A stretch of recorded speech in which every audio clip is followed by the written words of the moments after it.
नमो अरहन्ताणं नमो सिद्धाणं नमो आयर्याणं नमो उवज्रायाणं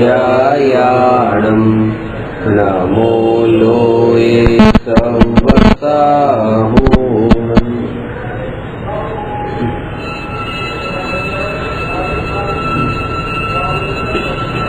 प्रश्न नंबर 292 ज्ञायक भाव એટલે શું?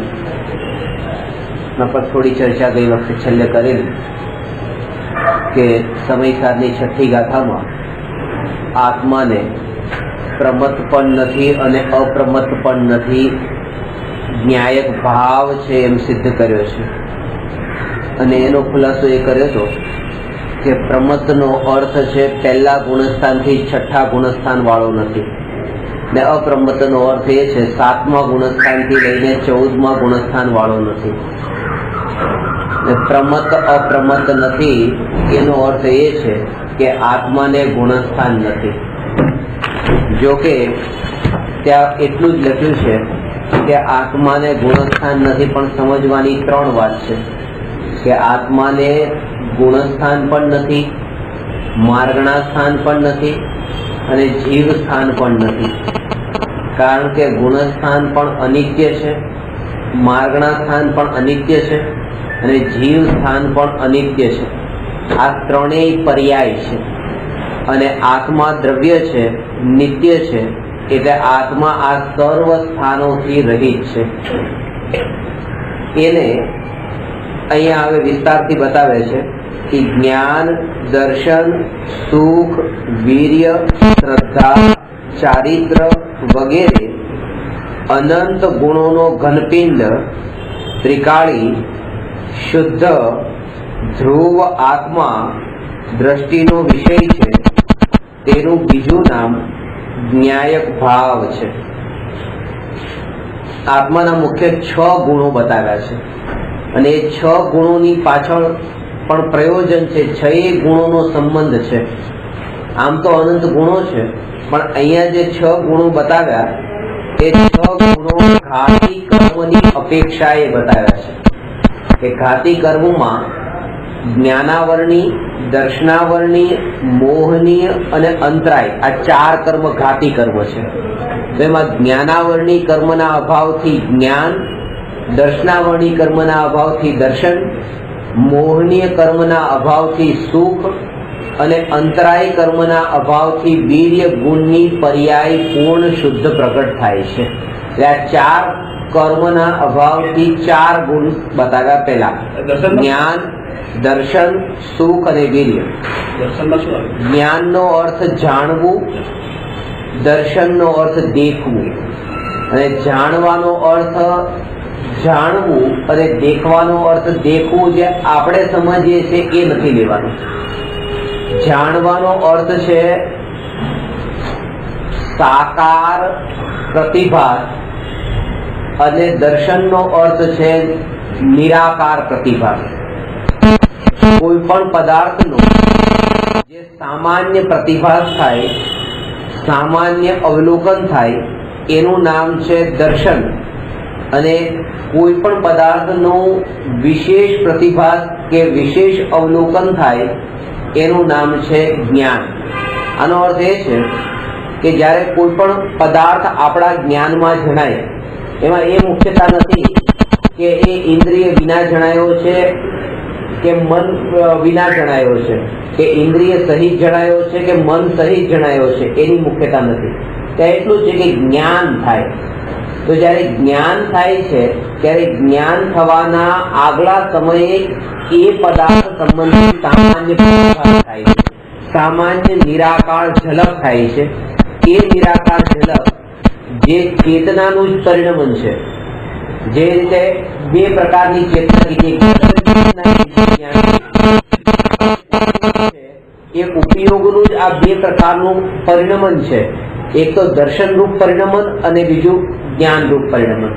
તો જે સામાન્ય ઉપયોગ છે એનું નામ તો દર્શન ઉપયોગ છે અને વિશેષ ઉપયોગ છે એનું નામ જ્ઞાન ઉપયોગ છે. કેવળી ભગવાન એ લોકાલોકને જાણે પણ છે અને દેખે પણ છે. જ્ઞાન આત્માનો સ્વભાવ છે, દર્શન આત્માનો સ્વભાવ છે, પરંતુ જ્ઞાન અને દર્શનનું એક સમયમાં એક સાથે વ્યક્ત ન થવું એ આત્માનો વિભાવ છે. બે સ્વભાવ છે અને કેવળી ભગવાનને આ બંને સ્વભાવ એક સમયમાં એક સાથે પ્રગટ છે, એટલે કેવળી ભગવાન સમસ્ત પ્રકારના વિભાવથી મુક્ત થયા છે. એટલે લોકાલોકને જાણે પણ છે અને લોકાલોકને દેખે પણ છે. લોકાલોકનો વિશેષ પ્રતિભાસ પણ ત્યાં ઉપયોગમાં થાય છે અને લોકાલોકનો સામાન્ય પ્રતિભાસ પણ થાય છે. અને સુખ એ સુખની પરિભાષા સુખ તો આહલાદ સ્વરૂપ આનંદની જે અનુભૂતિ છે એ સુખની પરિભાષા છે. સુખ કોને કહેવું? તો કે જેમાં નિરાકુળતા હોય એનું નામ સુખ. આકુળતાનું બીજું નામ દુઃખ અને નિરાકુળતાનું બીજું નામ સુખ. એટલા માટે એના માટે શબ્દ વાપર્યો છે આહલાદ સ્વરૂપ આનંદની જે અનુભૂતિ જે સહજ વ્યક્ત થાય છે, જેમાં ઇન્દ્રિય અને મનનું પણ નિમિત્ત પડવું નથી, એ આહલાદ સ્વરૂપ આનંદ, એ નિરાકુળ આનંદ, એનું નામ અહીંયા સુખ છે. જે ગુરુદેવના પ્રવચનમાં ઘણી વાર વારંવાર આવે છે એવી રીતે કે પ્રવચનમાં આહા જે વચ્ચે આને કહેવાય આહલાદ, એ બોલવાનો ભાવ નથી. શબ્દ બોલવાના તો હજુ વિકલ્પ પણ ઉત્પન્ન થાય છે, પણ જે અંતરમાંથી જે આ આહલાદ ધ્વનિ ઉત્પન્ન થાય છે, એ આહલાદ ધ્વનિ બોલવાનો વિકલ્પ નથી, એ સહજ આવે છે. તો એ જે સહજ આહલાદ નાદ છે, એ જે અતિન્દ્રિય સુખના આધારે વ્યક્ત થયો છે, એ નિરાકુળ સુખ છે. અને એ સુખ જે કર્મના અભાવથી પ્રગટ થયું, તો એ નિમિત્તની અપેક્ષા એ બતાવ્યું કે મોહનીય કર્મના અભાવથી આ સુખ પ્રગટ થયું, પર્યાયમાં વ્યક્ત થયું. અને ચોથું અંતરાય કર્મ છે. તો અંતરાય કર્મના અભાવથી આ વીર્ય ગુણ જે અત્યારે ઢંકાયેલો છે, વીર્યનો અર્થ છે આત્માની અનંત શક્તિ. હવે એ અનંત શક્તિ તો પૂતગલોમાં પણ છે, તો આત્મામાં એ વીર્ય ગુણ કેમ કીધો? કે એનું કારણ એ છે કે એનામાં એવી એ શક્તિ નથી કે એ શક્તિને કયા માર્ગે એને વાપરવી, એ જાણતું નથી, એને સમજ નથી. અને એ સમજ અહીંયા પોતે આત્મામાં અહીંયા છે. અને ખાસ કરીને વિશેષ રૂપે તો એ બતાવ્યું કે મનુષ્યમાં જ આવી વિશેષ શક્તિ જોવા મળે છે. બાકીની ત્રણ ગતિમાં છે, પણ મનુષ્યમાં વિશેષ રૂપે એટલા માટે કારણ કે મનુષ્યમાં જેટલા પણ પ્રકારના વિકારો ઉત્પન્ન થાય છે, એ વિકારો જે ભોગો સંબંધી જે મર્યાદા એ મનુષ્ય ગતિમાં નથી, અમર્યાદિત છે. એટલા માટે ચક્રવર્તીના જે ભોગો છે, 6 ખંડનું રાજ્ય જીતવા માટે પણ જાય છે, 96,000 રાણીઓને પણ ભોગવે છે. તો એ પોતાની શક્તિને ક્યાં વાપરવી એ એના હાથમાં હતું, તો હવે ન વાપરવી એ પણ એના હાથમાં છે, કારણ કે એનો કમાન્ડ એના હાથમાં છે. એક અંગ્રેજી ફિલોસોફરે આના ઉપર સંશોધન કર્યું અને બતાવ્યું કે પશુઓમાં જે પુરુષ છે અને સ્ત્રી છે, તો કે પુરુષને સ્ત્રી સાથે ભોગવવાનો ભાવ આવે એ નેચરલ છે, અને સ્ત્રીને પુરુષ સાથે ભોગવવાનો ભાવ આવે એ પણ નેચરલ છે. પણ એવું પુરુષમાં કે નથી જોવા મળતું કે પુરુષ પશુ કે પુરુષ પશુ સાથે ભોગવવાનો એને ભાવ આવતો હોય, કે સ્ત્રી પશુને સ્ત્રી પશુ સાથે ભોગવવાનો ભાવ આવતો હોય. એટલે એના અંદર જે વિકાર છે, એ વિકારને એ સહજ રૂપે જે રીતે ચાલે છે એને ચાલવા દે છે. પણ મનુષ્ય જે છે એ મનુષ્યને સ્ત્રી પ્રત્યે પણ ભાવ આવે છે, પુરુષ પ્રત્યે પણ જો એને વિકારને ટ્રાન્સફર કરવો હોય તો એ કરી શકે છે. એટલે પુરુષ મનુષ્ય એ પુરુષની સાથે પણ ભોગનો ભાવ કરી શકે છે. એટલે કે એના અંદર જે વિકાર છે ને, એ વિકારને આ બાજુની આ બાજુ વહેતો હોય તો એને ન વહેવાવો હોય અને એને ટ્રાન્સફર કરીને બીજે કરવો હોય તો એના હાથમાં છે. અને એના ઉપરથી એ પ્રૂવ કર્યું કે જો એ ત્યાંથી આ બાજુ વાળી શકતો હોય તો એ ન કરવો એ પણ એના હાથમાં છે. અને એટલા માટે કીધું કે સંયમ એ મનુષ્ય ગતિમાં છે, બાકીની 3 ગતિમાં નથી. કારણ કે જો એ સ્ત્રીમાંથી ડાયવર્ટ કરીને પુરુષમાં પણ જઈ શકતો હોય, એની એ વિકારના ભાવ એમાં જો જઈ શકતા હોય તો આમાં કેમ ન જઈ શકે? અને એ એનું વીર્ય ગુણ એ ત્યાં પર્યાયમાં વ્યક્ત થાય છે. એટલે આજ સુધી જેનું વીર્ય શક્તિ જે પર્યાયમાં વ્યક્ત થઈ એ મનુષ્ય ગતિના જ જીવ હતા. એટલે મુનિઓને જ અનંત વીર્ય પ્રગટ થયું છે કેવળ જ્ઞાન થયું ત્યારે. બાકીની 3 ગતિઓના જીવને નથી થયું. કારણ કે અંતરમાં જે શક્તિ એ પૂરી રીતે, બાકીની એ પશુઓમાં તો એ બતાવ્યું કે પશુઓને તો જેમ ચાલે છે એમ ચાલવા દો, એને કોઈ ઓપ્શન નથી, એક પળ માટે પણ એવો વિકલ્પ પણ નથી આવતો કે લાવ હું આ સ્ત્રી પ્રત્યેના જે ભાવ થઈ રહ્યા છે લાવીને આ પુરુષમાં લઈને જાઉં. તો જો એ ભાવ એને ન આવતો હોય તો એ ભાવને હું રોકી પણ દઉં, એ ભાવ પણ એને ન આવે. કારણ કે એ નદીના વહેતા પ્રવાહની જે બસ ખાલી વહેતા જાય છે એ જીવો. જ્યારે મનુષ્યમાં એવું નથી, મનુષ્યમાં એ પોતાની પાસે ક્ષમતા છે. તો એ રીતે પોતાના જે વિકારી ભાવોને પોતે પરમાં ન ડાયવર્ટ કરવા અને એને જળ મૂળથી નષ્ટ કરવા એના હાથમાં છે. વીર્ય ગુણ છે, અંતરાય કર્મના અભાવથી પ્રગટ થાય. આ 4 ગુણ બતાવ્યા: જ્ઞાન, દર્શન, સુખ અને વીર્ય. અને બીજા 2 ગુણ છે શ્રદ્ધા અને ચારિત્ર. શ્રદ્ધા અને ચારિત્ર ગુણ એનો અર્થ શું છે? કે જે મોહનીય કર્મ છે એના 2 પ્રકાર છે, દર્શન મોહની અને ચારિત્ર મોહની. તો જ્યાં સુધી આપણે ભેદ ન પાડીએ ત્યાં સુધી મોહનીય કર્મનો સંબંધ સુખ ગુણ સાથે સમજવાનો. આ સૂક્ષ્મ વાત છે, થોડી સમજો.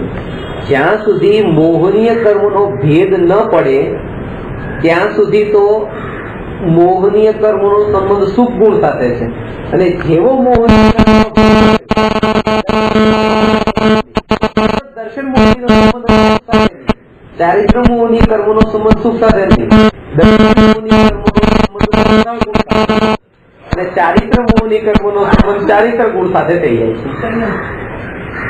ચારિત્ર ગુણ સાથે સુખ ગુણ સાથે કોઈ સંબંધ નથી.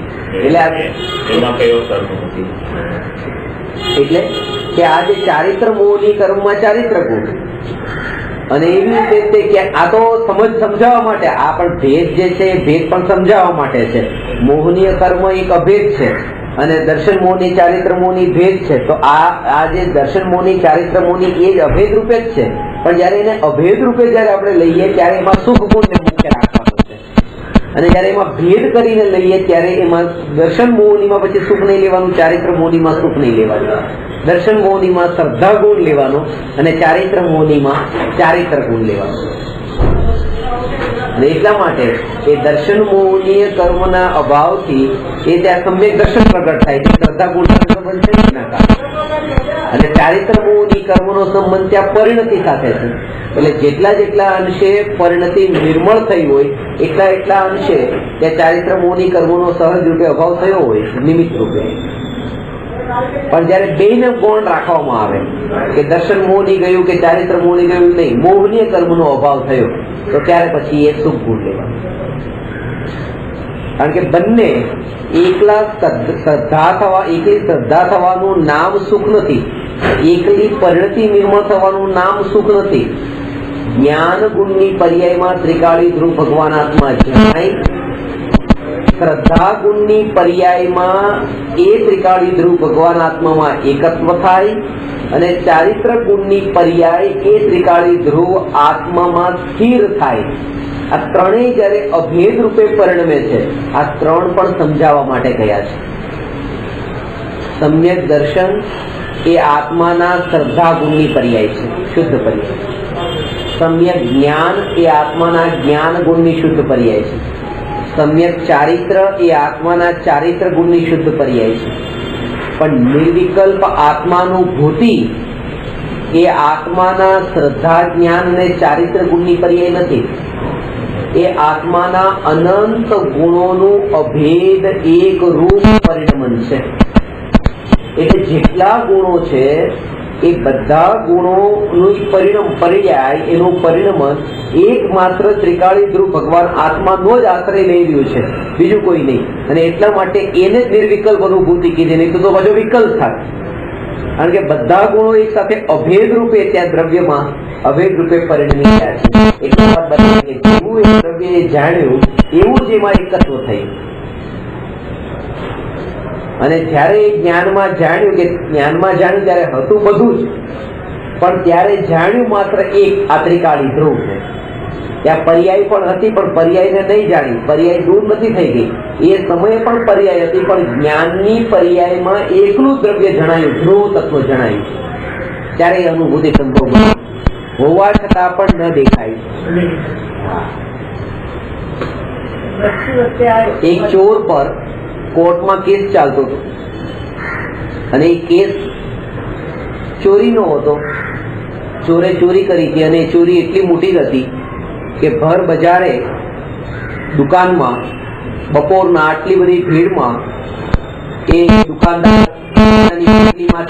કાઢતો હતો ને ગણતો હતો ત્યાં એને આ ચોરી કરી. એટલે પછી કોર્ટમાં ન્યાયાધીશ હતા, ન્યાયાધીશે એને પહેલા જ આ સવાલ કર્યો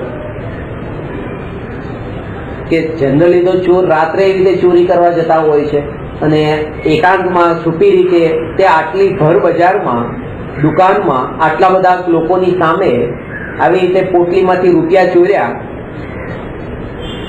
તો તને કઈ સંકોચ ન થયો, ડર ન લાગ્યો, ભય ન લાગ્યો? તો એને જવાબ આપ્યો કે જ્યારે મેં ચોરી કરી એ સમયે તો મને માત્ર પોટલી ને પૈસા જ દેખાતા હતા. આ ભીડ નથી દેખાતી, દુકાન નથી દેખાતી, બપોરનો સમય નતો દેખાતો, કઈ નતું દેખાતું.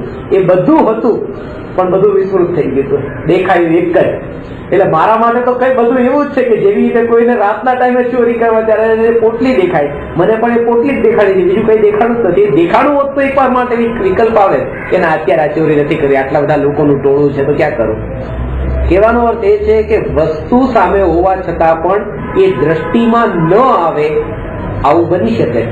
એટલે પર્યાય એ સમયે ત્યાં છે, પણ જ્ઞાન ગુણની પર્યાયમાં કોઈ પર્યાય ન જણાય, એકલું ત્રિકાળી ધ્રુવ જણાય છે.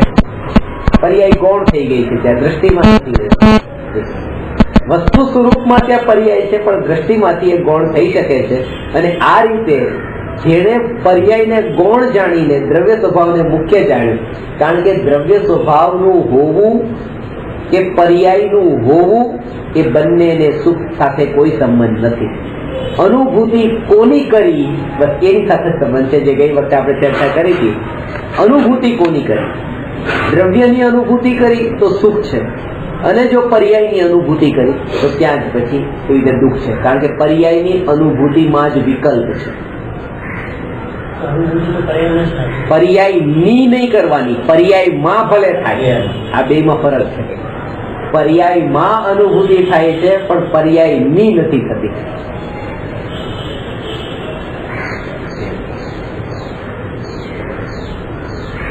અને ત્યારે તે એ રીતે જે અનુભવ કરનાર જે પણ કાર્ય થાય છે એ બધું કાર્ય પર્યાયમાં થાય છે, અને મહિમા પણ પર્યાયની જ આવે છે પછી. પણ એ પર્યાયની મહિમા પણ એટલા માટે છે કારણ કે દ્રવ્ય છે. સોનાના પાત્રમાં સિંહણનું દૂધ ટકે છે. હવે સોનાના પાત્રની કિંમત જે છે એ 100 રૂપિયાની કિંમત છે, અને એ જે દૂધની કિંમત છે તો એ 900 રૂપિયાની કિંમત છે. તો અત્યારે એ જે પાત્ર 1000 રૂપિયાનું પાત્ર છે, એ 1000 રૂપિયાનું પાત્ર 1000 રૂપિયાનું કેમ છે? કારણ કે એમાં આ છે. એટલે પાત્રના જયારે પૈસા બોલાતા હોય ત્યારે પૈસા પાત્રના નથી, પાત્રમાં છે એના પૈસા છે. આ જ્ઞાનની પર્યાય તો અનાધિકાળથી ચાલી જ રહી છે, જાણવા રૂપે પરિણમી રહી છે. પણ જ્યાં સુધી એ જ્ઞાન પર્યાયમાં ન્યાયક નથી આવ્યો, આ દ્રવ્ય નથી આવ્યું, ત્યાં સુધી એની એ મહિમા નથી જે અનુભૂતિના કાળે એ મહિમા બતાવે છે. તો આ 6 ગુણ બતાવ્યા. 6 ગુણ આત્માના: જ્ઞાન, દર્શન, સુખ, વીર્ય, શ્રદ્ધા અને ચારિત્ર્ય. આ 6 ગુણ વગેરે અનંત ગુણોનો ઘનપિંડ ત્રિકાળી શુદ્ધ ધ્રુવ આત્મા દ્રષ્ટિનો વિષય છે. દર્શન અને શ્રદ્ધા બે અલગ છે. હા, દર્શન ગુણ અલગ છે અને શ્રદ્ધા ગુણ અલગ છે. દર્શન ગુણનો અર્થ આ એક તમે ચાવી બતાવું છું, આ ચાવી યાદ રાખી લેજો લાઈફ ટાઈમ. લાઈફ ટાઈમ એટલે આ ભાવ પૂરતી નહીં પાછી, આગળના નહીં પરમાનન્ટ. આગળનો એટલે આગળનો જ પાછો સમજે, એની આગળ ભાવનો અભાવ થઈ જાય ત્યારે પરમાનન્ટ. લાઈફ ટાઈમ એટલે મારી લાઈફ, પછી એ અંતરનું. જ્યારે પણ હવે આ વાત પણ કહો ત્યારે પૂરેપૂરો દ્રવ્યના લક્ષ્ય જ વિચાર ચાલવો જોઈએ. તો એ કે દર્શન અને શ્રદ્ધા આ બંનેને અલગ અલગ રાખ્યા છે. જ્યાં દર્શન શબ્દ હોય અને દર્શન શબ્દની સાથે જ્ઞાન શબ્દ હોય, બીજું કઈ નહીં, દર્શન ને જ્ઞાન, ત્યાં દર્શન શબ્દનો અર્થ લેવાનો દર્શન. અને જ્યાં દર્શન, જ્ઞાન અને ચારિત્ર, આ દર્શનની સાથે બે હોય, જ્ઞાન પણ હોય અને ચારિત્ર પણ હોય, ત્યાં દર્શન શબ્દનો અર્થ લેવાનો શ્રદ્ધા. કેમ? હા, તો આમાં જે દર્શન ગુણ પણ લીધો ને શ્રદ્ધા ગુણ પણ લીધો, તો જ્ઞાન દર્શન, ત્યાં દર્શનનો અર્થ લેવાનો છે દર્શન ગુણ. અને કે જ્ઞાનની સાથે જ્યાં દર્શન શબ્દ હોય ને ત્યાં દર્શન ગુણ લેવાનો. જ્ઞાન સાથે દર્શન આ જે છે તો ત્યાં દર્શન ગુણ બેને મુખ્ય રાખીને બતાવ્યા છે. પણ જ્યાં સમ્યક દર્શન, સમ્યક જ્ઞાન, સમ્યક ચારિત્ર, તો ત્યાં જે દર્શન છે ને એ શ્રદ્ધા માટે છે. દર્શન શબ્દના ઘણા અર્થ થાય છે, પણ એમાં મુખ્ય બે અર્થ જૈન દર્શનમાં મુખ્ય બે અર્થ બતાવ્યા છે. એક તો સામાન્ય અવલોકન અને બીજું છે શ્રદ્ધા. જો કે સમ્યક દર્શનમાં દર્શન શબ્દનો અર્થ સામાન્ય અવલોકન પણ લઈ શકતા હતા, પણ ત્યાં શ્રદ્ધા જ કેમ લીધું? તો એનું કારણ છે કે સામાન્ય અવલોકન, આ સમ્યક દર્શન એટલે સાચું સામાન્ય અવલોકન એમ લઈએ, અને મિથ્યા દર્શન એટલે ખોટું સામાન્ય અવલોકન. તો જો સામાન્ય અવલોકન અર્થ લેવામાં આવે તો સામાન્ય અવલોકન સંસારનું કારણ ન બને, સામાન્ય અવલોકન મોક્ષનું કારણ ન બને. એટલા માટે એ દર્શન શબ્દનો અર્થ કોઈ એવો સ્ટ્રોંગ હોવો જોઈએ કે જ્યાં સામાન્ય અવલોકન થી અલગ હોય. તો એટલે એ દર્શન શબ્દનો અર્થ ત્યાં શ્રદ્ધા લેવાનો છે. સામાન્ય માર્ગ છે અને આ મિથ્યા દર્શન એ સંસારનું મૂળ છે, પેલું ધર્મનું મૂળ છે, આ અધર્મનું મૂળ છે. જે મૂળ હોય એ સામાન્ય ન હોય, એ કંઈક એવું સ્ટ્રોંગ હોય. તો એટલા માટે ત્યાં સમ્યક દર્શનમાં દર્શન શબ્દનો અર્થ લેવાનો છે શ્રદ્ધા. અને ટોટરમાં જે તો શ્રદ્ધાથી પણ એક શબ્દ આગળ બતાવ્યો, શ્રદ્ધા પણ નહીં, એના માટે ત્યાં શબ્દ વાપર્યો મોક્ષ પ્રકાશકના 9મા અધિકારમાં. તો ત્યાં પ્રતીતિ, દર્શન શબ્દનો અર્થ પ્રતીતિ. કારણ કે શ્રદ્ધા જો લઈ લઈએ તો શ્રદ્ધા વાળા પણ પાછા કેટલાય જીવો એવા છે જે એમ કહી દે કે અમને તો શ્રદ્ધા છે. એમ ભગવાનમાં શ્રદ્ધા છે કે નહીં? કે આ ભગવાનમાં શ્રદ્ધા છે એટલે તો હાથ જોડીએ છીએ, નહીં તો હાથ શા માટે જોડીએ? બસ કે આ હાથ જોડીએ છીએ એટલે જ હાથ જોડીએ છીએ, એનો મતલબ એ કે ભગવાનમાં શ્રદ્ધા નથી. કે જેને ભગવાનમાં શ્રદ્ધા બેઠી છે એ હાથ જોડતા નથી, એ હાથ જોડતા નથી. ગુરુદેવ હાથ નતા જોડતા, નતા જોડતા. દુનિયાને દેખાતું હતું કે ગુરુદેવ હાથ જોડે છે, કારણ કે જે ભગવાનમાં જેને શ્રદ્ધા થઈ છે પછી એને એ શ્રદ્ધા થઈ છે કે ભગવાન હાથ જોડતો નથી. હાથ જોડવાનું જે કાર્ય થઈ રહ્યું છે એ આત્મામાં જણાતું હોય, એ આત્માની જ્ઞાન પર્યાયમાં જણાય છે. એ જળની ક્રિયા છે, જળની ક્રિયા જળમાં થઈ રહી છે, અને ત્યાં એ જળની ક્રિયાનો કરનારો જે હું, એ જે ભાવ છે, તો ત્યાં સમજવું કે હજુ એને પરમાત્મામાં શ્રદ્ધા નથી થઈ, ભગવાનમાં શ્રદ્ધા નથી થઈ. દરેક ક્રિયા ચાલતી રહી, આ જ ક્રિયા, એ ક્રિયા ચાલતી રહી, પણ દુનિયાને દેખાય કે આ ક્રિયા કરી રહ્યા છે, પણ અંતરમાં એ ભાવ નથી. કારણ કે ત્યાં અંતરમાં એ ભેદ જ્ઞાન વર્તે છે એના બળ પર. ત્યાં આ જે છે અંતરની જાણવાનું ક્રિયા જે છે પોતાની થઈ રહી છે, આ શરીરની ક્રિયા શરીરમાં થઈ રહી છે. એટલે કે એ પરમાત્માને જયારે હાથ જોડે છે ત્યારે પણ એ પોતાના સ્વભાવની ત્યારે એ જીવને જાગૃતિ છે, જ્ઞાનીને જાગૃતિ છે. એટલે એનો અર્થ છે ત્યાં અસલી શ્રદ્ધા જ્ઞાનીને છે. શ્રદ્ધાનો અર્થ ત્યાં પ્રતિક્રિયા. ભગવાનની શ્રદ્ધા ખાલી બોલવા પૂરતી નથી હોતી, પણ અંતરમાં આ કરવાના છે કઈ એમ પણ નથી. આ ભગવાન કઈ કરનારા છે એમ નહીં, ભગવાનની શ્રદ્ધાનો અર્થ એ છે મોક્ષ તત્વની શ્રદ્ધા. ગુરુની શ્રદ્ધાનો અર્થ એ છે સંવર અને નિર્જરા તત્વની શ્રદ્ધા. હું વર્તમાનમાં અશુદ્ધ પર્યાયમાં છું એનો અર્થ એ છે આશ્રમ અને બંધ તત્વની શ્રદ્ધા. પણ આ તો બધી પર્યાય છે, એનાથી જુદો ત્રિકાળી ધ્રુવ ભગવાન આત્મા હું છું અને એ સિવાય જગતમાં જે કાંઈ છે બધું અજીવ છે. આ અજીવ તત્વની એ પરમાત્મા ગુરુ પોતે આ બધામાં સાત તત્વની શ્રદ્ધા કરવી જ છે. એટલે જો એમ કહેવામાં આવતું તત્વાસૂત્રમાં જે બતાવ્યું કે તત્વાર્થ શ્રદ્ધાનમ સમ્યક દર્શનમ, અને જો કોઈ એમ કહેતું હોય કે દેવશાસ્ત્ર ગુરુ શ્રદ્ધાનમ સમ્યક દર્શનમ, તો ખોટું નથી. કારણ કે દેવનો અર્થ જ મોક્ષ છે, ગુરુનો અર્થ જ ક્યાંય રીતે સંવદ નિર્જરા છે. કારણ કે આંશિક શુદ્ધતા જે પ્રગટ થઈ છે જેને સંવદ અને નિર્જરા પ્રગટ થયા તે જ ગુરુ છે. ગુરુનું સ્વરૂપ બીજું છે શું? હાથ પગ વાળા ગુરુ તો છે જ નહીં. ગુરુનો અર્થ તો એ જ છે કે જેના અંતર આવી પરિણતિ નિર્મળ થઈ છે એ ગુરુ છે. આ રીતે એ શ્રદ્ધાનો અર્થ ત્યાં લેવાનો છે પ્રતીતિ, અને ચારિત્રનો અર્થ પણ ત્યાં લેવાનો છે શરીરની ક્રિયા નહીં, આત્મામાં ઉત્પન્ન થતા શુભ ભાવ નહીં, અંતરમાં પ્રગટ થયેલી વિતરાગ પરિણતિ, એનું નામ છે અહીંયા ચારિત્ર. ગુણની પર્યાયમાં શુદ્ધતા પ્રગટ થઈ વિતરાગ પરિણતિ.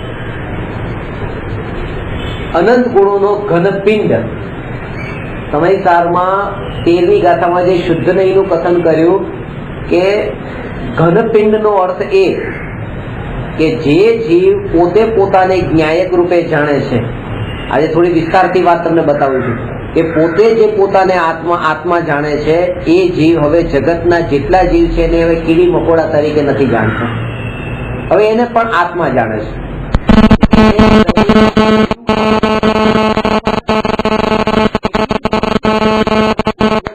પણ આત્મા દેખાય છે. આ થોડુંક હવે વિસ્ફોટ થયો છે. એને જડમાં પણ આત્મા દેખાય છે, એને કણમાં પણ આત્મા દેખાય છે. આવું કે સામે છે આ જળ, પણ એમાં તો ત્યાં એ બતાવ્યું કે શુદ્ધ નહીંથી જાણેલા 9 તત્વ સમ્યક દર્શન છે. આનો અર્થ શું છે કે દરેક સમયે આત્મામાંથી પર્યાય છૂટે છે, પર્યાય ઉત્પન્ન થાય છે, અને એ પર્યાય જ્ઞેયને જાણે છે. જ્ઞેયને જાણે છે ત્યારે જ્ઞેયને જાણે છે ત્યારે શું થાય છે? જ્ઞેય ઉપર પૂરી આવૃત થઈ ગઈ છે. જ્ઞેય ઉપર આવૃત થઈ જાય છે એટલા માટે જ્ઞાનીને જ્ઞેય નહીં, જ્ઞાનીને જ્ઞાનની અનુભૂતિ થાય છે. ભેદોમાં જાય તો ભેદોની અનુભૂતિ થાય, પણ એ ઉપરમાં જે લાગેલું જે પોતાનું પર્યાયનું જે આવરણ છે એમાં જ્ઞાન જ છે, એટલા માટે બધામાં જ્ઞાનની જ અનુભૂતિ થાય છે. સમજાની વાત? વાત એ છે કે પિત્તળ, તાંબુ, ચાંદી, આ બધા પ્રકારના ધાતુ, એ ધાતુમાં હવે એકમાત્ર સોનાનો ગિલેટ ઉપર કરી દીધો તો પછી બધામાં સોનું જણાય છે, પછી પિત્તળ નથી જણાતું. કે જેવું અહીંથી આમ જોયું કે સીધો સોનાનો ગિલેટ નીકળ્યો તો હવે જે ચાંદી છે ચાંદી નથી, હવે સોનું જ છે, લાગી ગયું એના ઉપર. એવી રીતે તે પછી બીજામાં તો પિત્તળમાં સીધું તે સોનાનું ગિલેટ લાગ્યું કે જેવું સોનું એના તરફ ગયું હવે પોતે આખું સોનામય જ દેખાય છે. તો એવી રીતે જ્ઞાનીના આત્મામાં જે જ્ઞાન છે, જગતના એક એક પદાર્થને જ્ઞાની જ્યારે જાણે છે ત્યારે જ્ઞાનનો ગિલેટ એના ઉપર લાગી જાય છે. એટલે કોઈ પદાર્થ જ નથી જે છે દેખાતો નથી, પછી ત્યાં જ્ઞાન જ જણાય છે. એટલે જ્ઞાનીને આખા જગતને જાણવાના કાળે એકમાત્ર જ્ઞાન જ જણાય છે, જગત નથી જણાતું. અને એના કારણે કે જો પિત્તળ જણાયું હોત ને જો ચાંદી જણાયું હોત તો ભેદ ઉભો થાત કે આ સસ્તું, આ મોંઘું, આ સારું ને આ ખરાબ, આ ઈષ્ટ અને આ અનિષ્ટ. પણ અહીંયા તો બધે જ સોનું સોનું સોનું જણાય, તો હવે કયું ઈષ્ટ ને કયું અનિષ્ટ? તો જેને જ્ઞાન માત્ર જણાય છે, જ્ઞાન માત્ર જેને અનુભૂતિ થાય છે, એને બધું જ પછી ઈષ્ટ અનિષ્ટ છૂટી ગયું. ત્યાં જ્ઞાનનો ઘનપિંડ જ અનુભવમાં આવ્યો છે. આ ઘનપિંડ પૂરી રીતે, આ તો ખાલી એકને આવરણની દ્રષ્ટિએ બતાવ્યું, બાકી તો ત્યાં ઘનપિંડ અનુભવમાં આવ્યો છે. હા હા સોનું ઘનપિંડ જેમ હોય છે એ આ ઘનપિંડ કહીને એ વાત બતાવવા માંગે છે કે જેવી રીતે પિત્તળનો દાગીનો હોય અને એના ઉપર એવી રીતે સોનું ગિલેટ કર્યો તો એને ઘનપિંડ ન કહેવાય, કારણ કે ઉપર ઉપરથી એની પોતે એવી રીતે કાઢી નાખવા પછી એ તો નીકળી જશે. આ તો એ કે જેમાં તમે કઈ પણ કાઢો કાઢો કાઢો તો પણ એ જ નીકળે ને બીજું કઈ ન નીકળે, જ્ઞાન જ નીકળે. તો આમાંથી કે તમે અહીંથી આ ભાગ છે તો આ ભાગમાંથી અહીંથી હાથ કાપી નાખ્યો ને આ પછી અહીંયા જ્ઞાન ન રહ્યું, પણ અહીંયા પણ જે રહ્યું તો એ જ્ઞાન જ રહ્યું, બીજું કઈ ન રહ્યું. અંદર અંદર અંદર તમે જ્યાં પણ જાઓ તો ત્યાં જ્ઞાનની જ અનુભૂતિ થાય છે. જ્ઞાનના એટલા પ્રદેશોમાં તે ત્યાં એવી અનુભૂતિ થાય છે, પૂરેપૂરા પ્રદેશોમાં. એટલે ખરેખર આપણને આમ સૂઈ ખાલી ઉપર વાગે ને ત્યારે એટલું ખાલી ઉપર આમ ટચ થઈ છે ત્યારે એટલું અમને દુખ્યું, પણ આમ વધારે ગઈ તો વધારે દુખ્યું, હજી વધારે ગઈ તો વધારે દુખ્યું. કેમ આવું? એટલા આત્મ પ્રદેશો એ સ્પર્શનેન્દ્રિયના પરમાણુઓ સાથે એટલા આત્મ પ્રદેશો ત્યાં વ્યાપ્યા છે, એને એ સ્પર્શ ના કરી. વાત સમજ્યા ને કે આટલું આમ સ્પર્શ થયો તો હજી આમાં નથી ખબર પડતી. કોઈ આપણને આમ આટલો સ્પર્શ કરે ન ખબર પડે, પણ આટલો સ્પર્શ કરે પછી આમ આટલો ધીરે ધીરે જઈને વધારે સ્પર્શ થાય, કારણ કે એટલા વધારે પરમાણુમાં આત્મ પ્રદેશો ત્યાં છે, એનો પોતે પૂરેપૂરો એવો અનુભવ થયો ત્યાં એવી રીતે. અને એટલા માટે તે પીડા ને વેદના પણ એવી રીતે વધારે થાય છે, વધારે કપાયું ને, કારણ કે એ અનુભવ એને જે ત્યાં થયો છે એ અનુભવ જ્ઞાનના પ્રદેશો એ બધે વ્યાપ્ત છે. આખા આત્માને એવું નથી થતું. આત્મા આખો એનો ઘનપિંડનો જ અર્થ છે કે આત્માનો એવો કોઈ પ્રદેશ નથી કે જે પ્રદેશમાં એને એ જ્ઞાનની અનુભૂતિ ન થઈ. અને એટલા માટે એ અખંડ છે, નહીં તો ખંડિત થઈ જાય. કે જેવું આ હાથથી બનો અહીંનો સ્પર્શ કરે ને આ હાથથી અહીંનો સ્પર્શ કરે ને અહીંથી અહીંનું જ્ઞાન કરે, અહીંથી અહીંનું જ્ઞાન કરે તો ખંડિત થઈ ગયો. તો અહીંથી જે જ્ઞાન થયું એના રાગ દ્વેષ અલગ, અહીંથી જે જ્ઞાન થયું એના રાગ દ્વેષ અલગ. તો અસંખ્ય પ્રદેશ છે, અસંખ્ય પ્રદેશમાં અસંખ્ય પ્રકારના રાગ દ્વેષ ઉત્પન્ન થતા માનવા પડે એક સમયમાં, પણ એવું તો નથી. એક સમયમાં તો એક જ કશાય ઉદયમાં ઉત્પન્ન થાય છે, કારણ કે એ સમયે આખો આત્મા તે એ જ્ઞાન રૂપે અને એવા ભાવ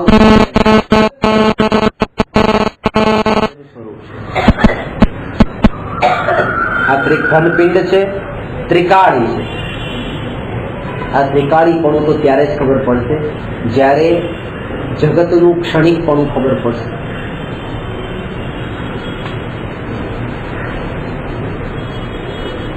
આપણે રોજ ઉઠીને દર્પણમાં જોઈએ છે, પણ ક્યારેય પણ એવું નથી લાગતું કે કંઈક બદલાણું છે.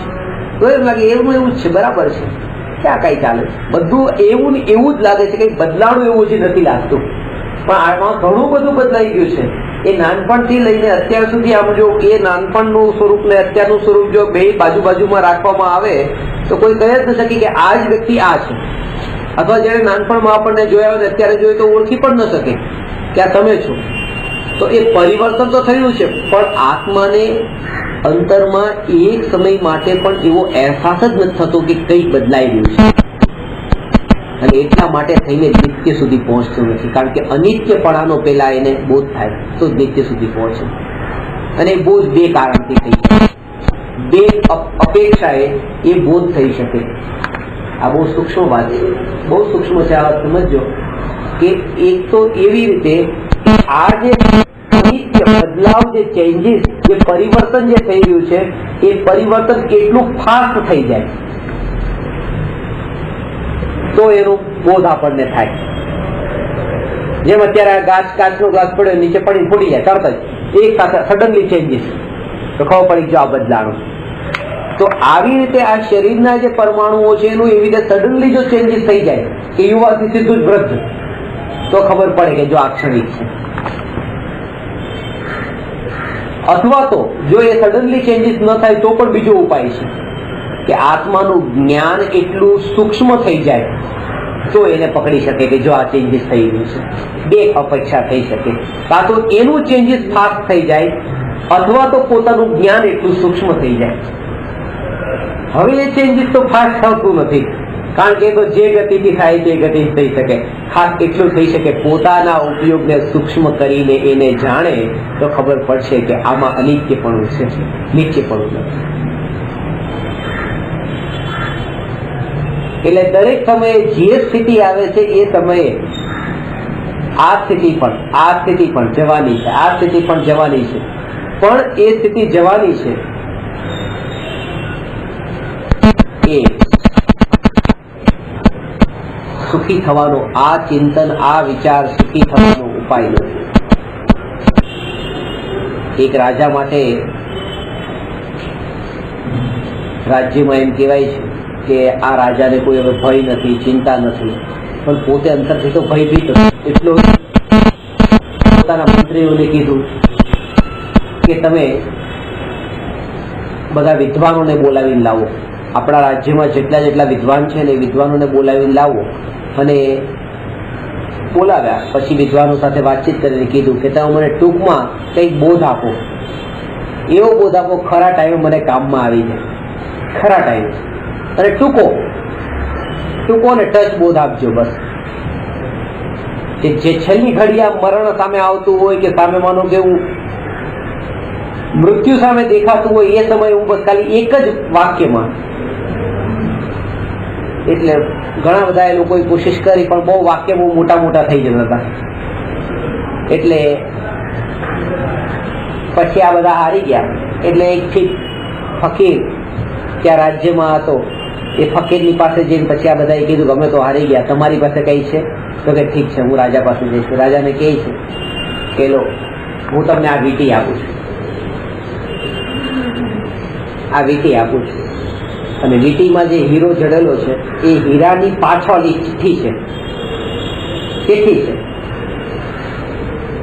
અને જ્યારે પણ તમને કોઈ સંકટ આવે, તકલીફ પડે ત્યારે એ હીરો કાઢીને અંદરથી ચિઠ્ઠી બહાર કાઢજો તો તમારું સમાધાન થઈ જશે।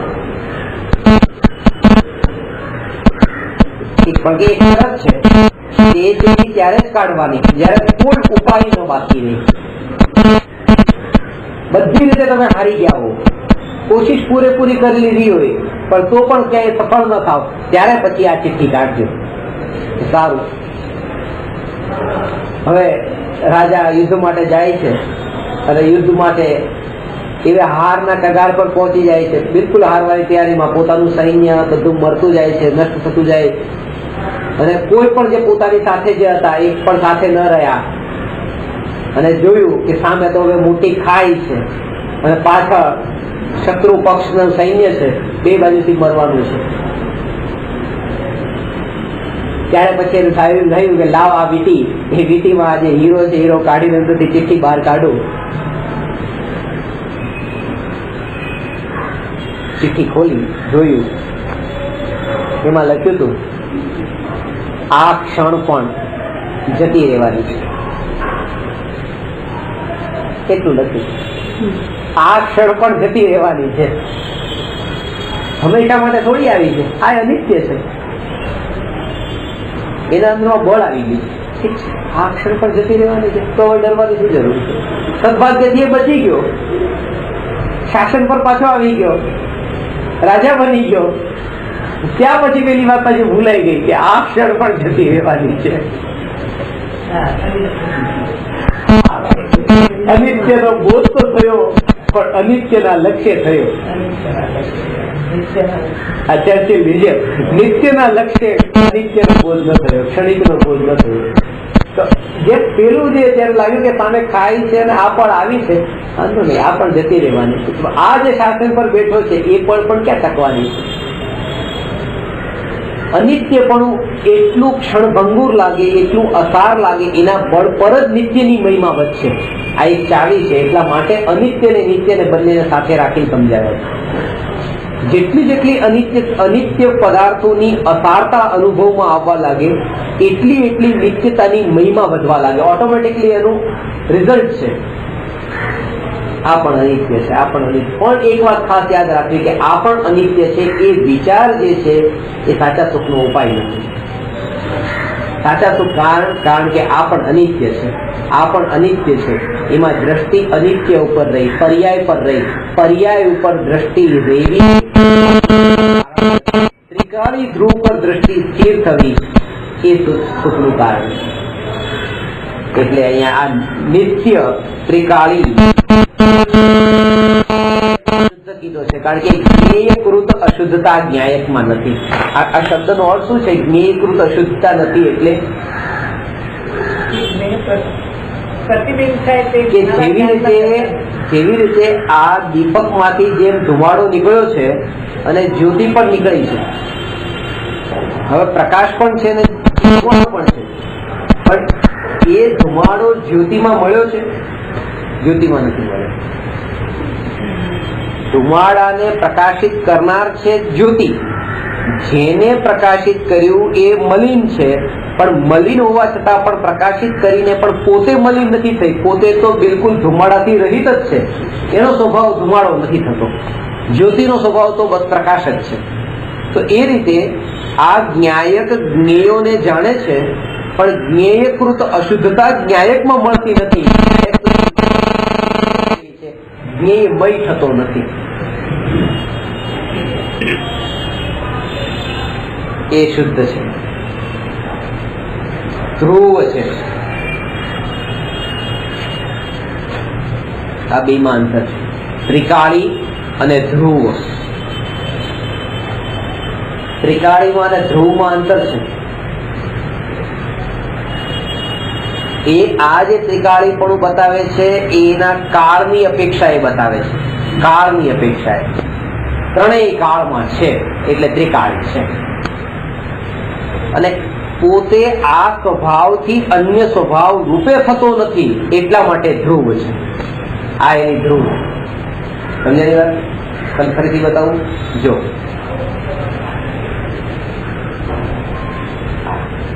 આ ત્રિકાળી ત્રિકાળી ત્રિકાળી ત્રિકાળી, એમાં એક તો એ કે આજે શરીરનું નામ બાળપણમાં પણ આ તમે હતા, યુવાનીમાં પણ છો, વૃદ્ધાવસ્થામાં પણ છો, તો આ જે સ્થિતિ છે એ તો થઈ ત્રિકાળની વાત. અને એમાં દરેક સમયે પોતે એક રૂપ ટકીને રહ્યા, એક રૂપ કે પોતાના શરીરનું નામ તો આનું આ જ નામ છે, બીજું કોઈ નામ નથી, એ એની ધ્રુવતા છે. તો એ રીતે જે કે આત્મામાં જે પોતે અનાદિ અનંત છે તો એનું ત્રિકાળીપણું છે, પણ એનું જે જાણવાપણું અને જાણવાપણા રૂપે ટકી રહેવાપણું, આ એની ધ્રુવતા છે.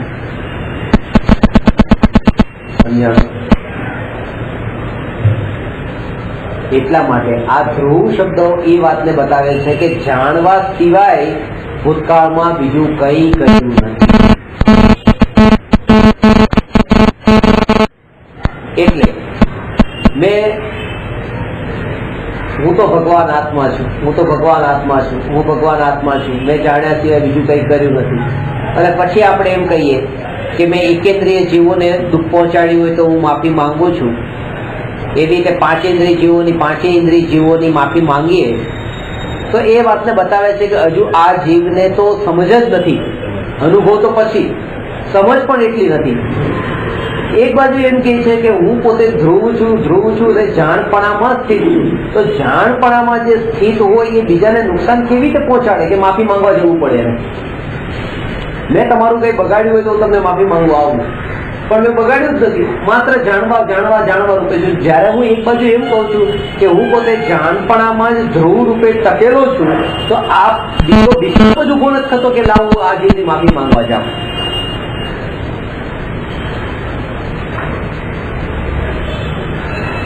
એટલે શાસ્ત્રોમાં જે એકેન્દ્રિયની માફી, દ્વિન્દ્રિયની માફી આ માન્યતા વાળી માફી છે. પોતાને એકેન્દ્રિય પંચેન્દ્રિય માન્યો, અતિક્રમણ કર્યું જ નથી તો પ્રતિક્રમણ છે. પોતે પોતાની સત્તામાં ધ્રુવ રૂપે ટકીને રહ્યો છે. ગુરુદેવા દાખલો આપે પેલા ઘંટુલાનો, પેલા ખીલો એક ધ્રુવ, ખીલો ધ્રુવ છે અને ધ્રુવ આ જે ઉપરનો પથ્થર પણ જે ફરે છે એ ધ્રુવના આશ્રયે ફરે છે. એ ધ્રુવનો આશ્રય છે એટલે એ પથ્થર પોતાની મર્યાદાને ઓળંગતો નથી. તો આ જાણપણારૂપ જે પરિણમન થઈ રહ્યું છે એ રાગાદિરૂપ થઈ જાય છે, મર્યાદા ઓળંગી દે છે કે નહીં, એ જાણપણારૂપ જ પરિણમે છે. કારણ કે ધ્રુવનો આશ્રય છે, એ ધ્રુવના આશ્રય આ જાણપણું ચાલી રહ્યું છે. એટલે હું ત્રિકાળી ધ્રુવ એવું જે જાણપણું છે, તો એવી જે જાણપણારૂપ પર્યાય, એ જાણપણારૂપ પર્યાય એ ત્રિકાળીને લક્ષ્ય બનાવે છે. એટલા માટે એ જાણપણું એ રાગાદિરૂપ નથી. ભલે પર્યાયમાં રાગાદી ભાવ હોય તો પણ એ રૂપે નથી. સમજાણું? તો જે ધ્રુવ તો છે ખીલો, અને એ ખીલાને જાણવા રૂપે જે પર્યાય જે છે એ પર્યાય અન્ય રૂપે ન થઈ, જાણવા રૂપે જ રહી. એ ધ્રુવની ધ્રુવતા છે કે જે ધ્રુવ હતું એ ધ્રુવ, અને એ જે જાણપણું, એ જાણપણા રૂપ જે પરિણમન એ પણ ધ્રુવ જ છે, અન્ય નથી. કારણ કે ધ્રુવના લક્ષ્ય છે, ધ્રુવ સિવાય બીજું કઈ નથી. એટલે જેવું જ્ઞેય છે એવું જ જ્ઞાન ત્યાં પરિણમી રહ્યું છે. જેવું પોતે છે એવું જ ત્યાં જગતનું પરિણમન, જેવું અહીંયા પોતાની પરિણતિમાં જેમ જગતના વિષયોને જાણે છે એવું અહીંયા પરિણમન થાય છે. તો ત્યાં જે જ્ઞેય છે એ ત્રિકાળી ધ્રુવ છે. તો પર્યાયમાં પરિણમન પણ ત્રિકાળી ધ્રુવ છે, એટલે બીજા રૂપે નથી. એટલા માટે બે ભેદ પડતા હતા, એ ભેદ ત્યાં નથી પડતા.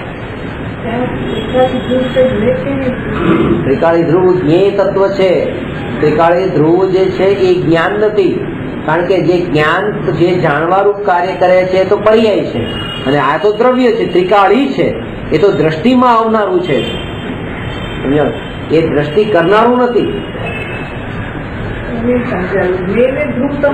હું ભગવાન આત્મા ધ્યાન કરનારો નથી. ધ્યાન જેનું થાય છે તે છું. એટલા માટે જે એમ માને છે કે હું ભગવાન આત્મા ધ્યાન કરનારો નથી, જેનું ધ્યાન થાય છે તે હું છું. તો જેનું ધ્યાન થાય છે એ હું છું, આવું બોલતી વખતે પણ જે આ પર્યાય, જે આ વિકલ્પ થયો, જેનું ધ્યાન થાય છે ત્યાં જ લક્ષ્ય નથી. લક્ષ્ય અહીંયા ધ્રુવ ઉપર છે. પાછું આ છૂટા પડતા આવડવું જોઈએ.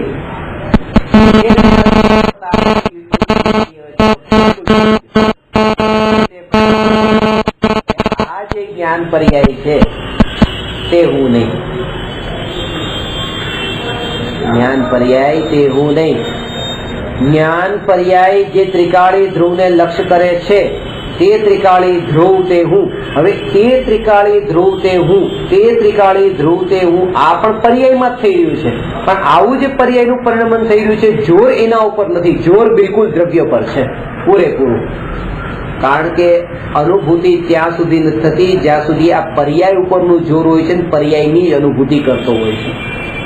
ઊંડે ક્યાંક ને ક્યાંક એ વાત જ પડેલી હોય છે કે બસ અત્યારે બસ મારો ઉપયોગ સ્થિર રાખવાની કોશિશ કરી રહ્યો છું, એટલે આ બધું પર્યાય, આ પર્યાય તે હું છું, અને આ બધી કોશિશ હું કરું છું. મન નથી લાગતું, ઉપયોગ બહાર ગમે છે, હું કોશિશ કરીશ કે મારો ઉપયોગ બહાર ન જાય, સ્થિર રહે. પછી પર્યાયનો કરતા બન્યો.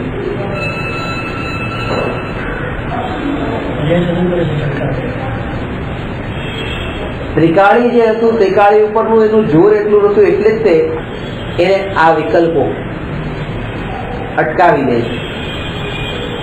તો વિકલ્પો, જાત જાતના વિકલ્પો આવે તો, 5 ઇન્દ્રિયના વિષયને ભોગવવાના વિકલ્પો આવે તો પણ જ્ઞાનીને કેમ કઈ નથી થતું? એના કારણે. કારણ કે જે પર્યાયમાં વિકલ્પ ઉત્પન્ન થાય છે પ્રધાનતા નથી આવી. ત્યારે પણ એટલું જ જાણ્યું હું ત્રિકાળી. એના બળ પર જ તે ભૂતકાળના બાંધેલા અનંત કર્મોથી નિર્જરા થાય. નહીં તો કર્મોથી છૂટવું સંભવ જ નતું. કર્મોથી છૂટવું સંભવ નતું. આવી રીતે ચાલતું જ રહે કે ભૂતકાળમાં બાંધેલા કર્મ છે, ઉદયમાં આવ્યા ત્યારે કંઈક ને કંઈક તો ભાવ થયા તો પાછા બંધાણા, પાછા ઉદયમાં આવ્યા, પાછા ભાવ થયા. છૂટવું સંભવ જ નતું. છૂટવું તો એ રીતે સંભવ થયું કે ભલે ઉદયમાં આવતા હોય તો આવે, પણ એના ઉપર ઉપયોગ જઈને ન જોડાય અને અંતરમાં એ જાગૃતિ રહે કે અહીંયા અંતરમાં ક્યાંય ઉદય આવ્યો નથી, એ ઔદયિક ભાવ બારમાં જ રહી ગયો અને અંતરમાં તો માત્ર પારિણામિક ભાવ જ રહ્યો. આ ભેદ જ્ઞાન, આ જાગૃતિ, અને આ જાગૃતિના બળ પર શરીર કપાય તો એનો જ્ઞાતા રહી શકે છે. શરીર કપાય તો એનો જ્ઞાતા રહી શકે. જ્ઞાનીની પર્યાય દ્રષ્ટિ અને અજ્ઞાનીની પર્યાય દ્રષ્ટિ. જ્ઞાની પણ પર્યાય જાણે છે, પર્યાય રૂપે જાણે છે. જ્ઞાની ને દ્રવ્ય દ્રષ્ટિ, જ્ઞાની ને દ્રવ્ય દ્રષ્ટિ, અજ્ઞાની ને પર્યાય દ્રષ્ટિ. પર્યાય દ્રષ્ટિનો અર્થ શું કે એ જ્યારે પર્યાયમાં પણ જ્યારે જ્ઞાયકનો વિચાર પણ કરે છે ત્યારે એનું એકત્વ રૂપ પરિણમન જે થઈ રહ્યું છે તો પર્યાયમાં જ થઈ રહ્યું છે કે આ પર્યાય છે હું. એટલા માટે એને એટલી આકૃતિ છે કે આવો મારો ઉપયોગ અહીંયા કેમ જઈ રહ્યો છે, અહીંયા કેમ નથી જતો, ઉપયોગ અહીંયા કેમ ગયો, વિકલ્પો આના કેમ વધી ગયા, આમાં પાછો હજી પર્યાયમાં એકત્વ કરી દે છે. સમજાવો?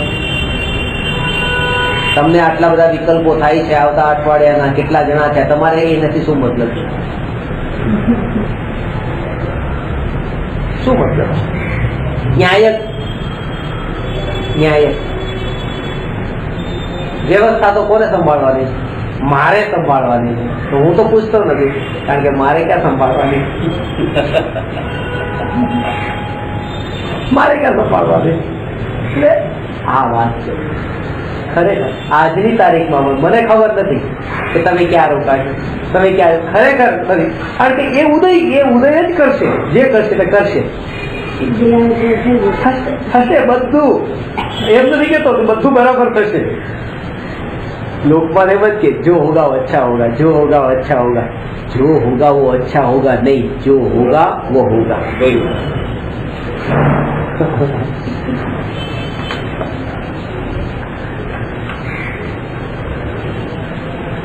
આજ વર્તમાનના ત્રિકાળી ન્યાયકની અનુભૂતિના આનંદને છીનવી લે છે આ ભવિષ્યનો આ એક સમયનો વિકલ્પ. વર્તમાન ખોવાય છે. એટલે એની એક સાથે એવી ધારા જ ચાલતી હોય. ઘણી વખત આપણે ત્યાં પાર ઉપર ટેક્સી શોધતા હોય તો ટેક્સીમાં આપણે લઈએ ને, ક્યારે ટેક્સી આવશે, ક્યારે ટેક્સી આવશે. તમે જે રીતે જે આતુરતાથી આમ જોવું ને એના એ સમયે પણ તમને હું ઘણી વખત જાગૃત કરાવું છું કે અત્યારે આ વર્તમાન હું જ્ઞાયક છું, આનો આનંદ અત્યારે લૂંટાઈ રહ્યો છે, છૂટી રહ્યો છે. એ તો કોઈ આવતું જ નથી, પણ આ આનંદ છૂટી રહ્યો છે. ક્યારે આવશે, ક્યારે આવશે, ક્યારે આવશે, આ વિકલ્પમાં. અને એમાં તો હું બિલકુલ કરનાર નથી. એ તો જયારે ઉદય આવશે તો સહજ આવશે, સહજ આવશે. આમાં ક્યાંય પણ વિકલ્પોનું કરતા પણ કરવા જેવું નથી. અને એ વિકલ્પોનું કરતા પણ માન્યું છે ને એટલા માટે થઈને જ તે ત્યાં ન્યાયકમાં સ્થિરતા નથી.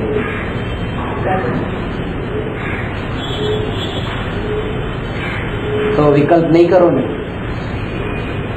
આટલો તો નિર્ણય પાકો ને.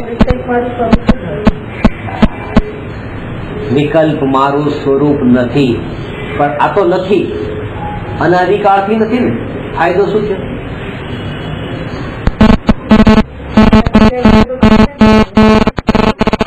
લાભ શું થયો? પણ એનાથી ત્રિકાળ અનાદિકાળથી પરમાત્મા છો ને તમે, શું લાભ થયો? શું કેટલું સુખ પ્રગટ થઈ ગયું અનાદિકાળના પરમાત્મા. પણ સુખ પ્રગટ્યું ક્યાં? સુખ છો પણ સુખનો આનંદ લીધો નથી લીધો ને. તો જ્યાં સુધી અહીંયા માનો કે ઢગલો પડ્યો હોય પણ આનંદ જ ન લઉં એનો, તો પછી મારા માટે પડ્યો હોય તો શું કામનો? ઢગલો તો પડ્યો છે. અહીંયા એ વાત બતાવે છે કે એ ઢગલો પડ્યો છે પણ ખાલી એટલી શ્રદ્ધા થઈ જાય, ભલે ન લીધો તો ન લીધો, ભલે અનાદિકાળથી આનંદ ન લીધો તો ન લીધો, પણ હું છું એ છું. એ જ પર્યાયમાં સુખ છે, એ જ પર્યાયમાં પ્રગટ થયેલું સુખ છે. કારણ કે દ્રવ્ય સ્વભાવનું જે સુખ ભૂતકાળમાં ન લીધું તો ન લીધો, ભલે આનંદ નહીં આવ્યો તો નહીં આવ્યો પર્યાયમાં, પણ હું તો આ છું તે છું એવી જે પ્રતીતિ એ જ પર્યાયના સુખની અભિવ્યક્તિ છે. એ જે યાદ આવ્યું એ આનંદ. એટલે દ્રષ્ટિ ત્યાં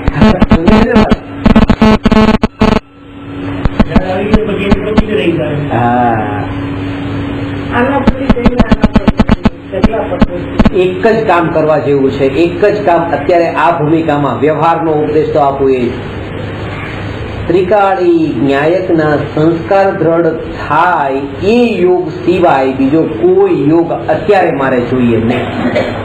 આ અત્યારે બુદ્ધિપૂર્વક તો આટલું આપણે કરવાનું. એકમાત્ર ત્રિકાળી ન્યાયકના જ સંસ્કાર દ્રઢ થાય એવો જ સદનિમિત્તનો યોગ, બીજું કઈ નહીં.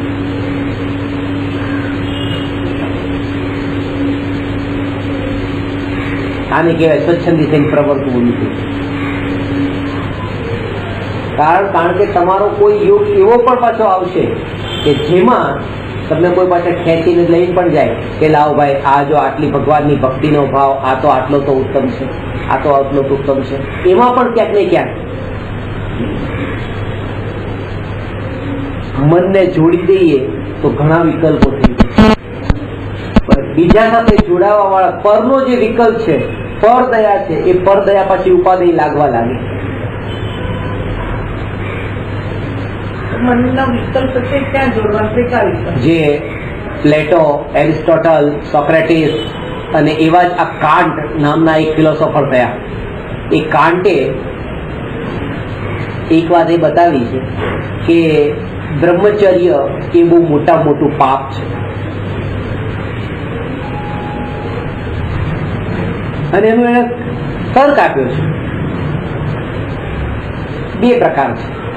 એક તો એ કે જે કોઈ વ્યક્તિ બ્રહ્મચર્યનું પાલન કરે છે, શું બતાવ્યું તમે સમજો. એમાં એને કે પતિ પત્ની છે, બ્રહ્મચર્યનું પાલન કરે છે. તો બ્રહ્મચર્યનું પાલન કર્યું એટલે કે બાળકની ઉત્પત્તિ ન થઈ. એમાં બે કારણ બતાવ્યા કે કોઈ જીવ હોય એ જીવને મારી નાખવો અથવા તો જીવને ઉત્પન્ન જ ન થવા દેવો, આ બંને પાપ છે. અને આને બ્રહ્મચર્ય પાળીને એ પાપ કર્યું કે પેલાને ઉત્પન્ન જ ન થવા દીધો. એટલે હોય એને મારી નાખો અથવા તો આવતો હોય એને આવવા જ ન દો જળમૂળથી. પેલો તો આવ્યો ને પછી માર્યો ને, પેલાને તો બહાર જ નથી આવવા દેતા. એ ક્યારે થયું કે બ્રહ્મચર્યનું પાલન કર્યું એટલે કોઈ જીવ જન્મ જ ન લઈ શક્યો. તો કે આના આ બહુ બ્રહ્મચર્ય એ પાપ છે, કારણ કે જીવની ઉત્પત્તિ જ નથી થવા દેતું. મરવાની વાત એને બે વાતને એક સમાન બતાવી. પણ ખાસ વાત શું છે, આપણે આવિર્ભાવનો સિદ્ધાંત શું કહે છે,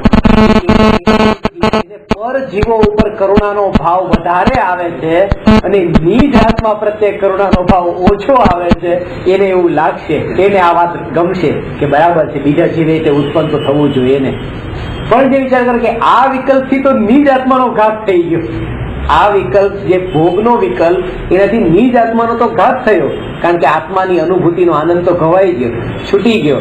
તો એ પોતાના આત્માનો ઘાત છે એવું જેને યાદ રહે તો પછી એને આ પાપ નથી લાગતું. એને પાપ લાગશે જેને પરદયાની મહિમા છે. પણ સ્વદયાની મહિમા જેને આવી છે એના માટે તો કુશીલથી મોટું કોઈ પાપ નથી. કારણ કે એને તો એ સમયનો વિકલ્પ જ એવો છે કે જ્યારે પોતાનું પૂરેપૂરું ભાન ભૂલવાડી દે છે, પોતાના સ્વરૂપનું ભાન ભૂલાડી દે છે. ખાસ વાત એ જ છે, ક્રોધ આવે એ પાપ નથી. ક્રોધ આવ્યો છે એ પાપ નથી, પણ ક્રોધમાં જે ઉપયોગ જે ગયો અને પોતાના સ્વરૂપથી આટલો જે દૂર ગયો, એ દૂર લઈ ગયો, બસ એટલા માટે એ દોષ છે. બાકી ક્રોધમાં કોઈ દોષ નતો. ખાસ વાત એ છે કે કોઈ પણ વિકારી ભાવ દોષરૂપ નથી. ગુણ શું છે કે પોતાના સ્વભાવમાં સ્થિર રહેવું, અને દોષ શું છે, ક્રોધમાન ભાવ થવા એમ નહીં, પોતાના સ્વભાવથી દૂર રહેવું. પણ જ્યારે આવા ભાવ થયા ત્યારે એ એટલા માટે એને નાસ્તિકી એમ કીધું કે આ વિભાવ ભાવ, ક્રોધાદી ભાવ તે વિભાવ ભાવ છે અને જ્ઞાન છે સ્વભાવ ભાવ છે. બાકી તો જ્ઞાન છે સ્વભાવ ભાવ છે અને જ્ઞાનમાં સ્થિર ન રહેવું એ વિભાવ ભાવ છે.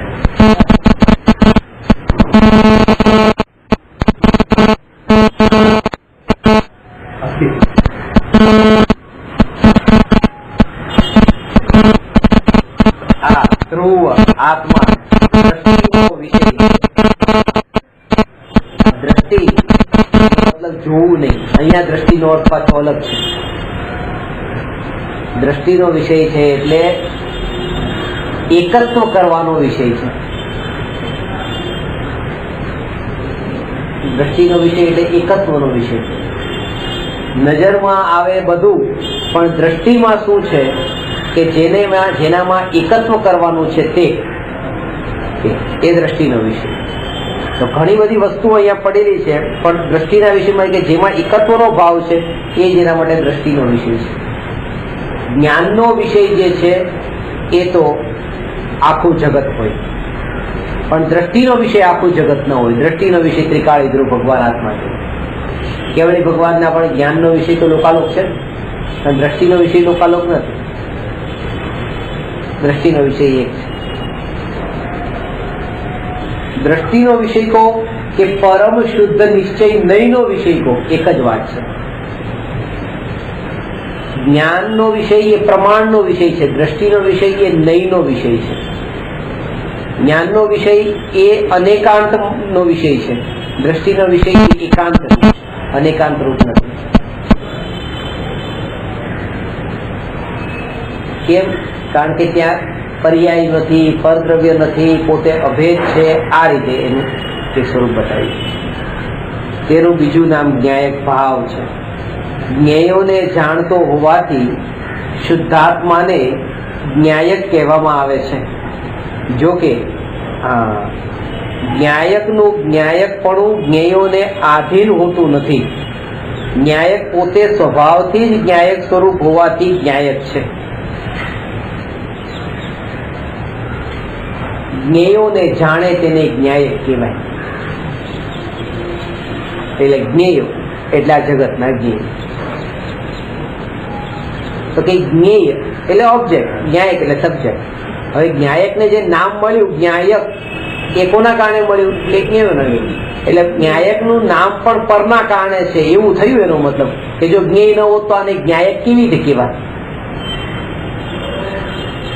જ્ઞેય ન હોત તો આ જ્ઞાયક ન થાય ને. જ્ઞેય ઉપરથી જ્ઞાયક પડ્યું ને. એટલે આ જ્ઞાયક ના હોવાપણામાં પેલા જ્ઞેયનું કેટલું યોગદાન છે, પરનું. એ તો જ્ઞાયક નામ પણ કેવી રીતે પામે? એ તો જ્ઞેયના કારણે નામ પામ્યું છે.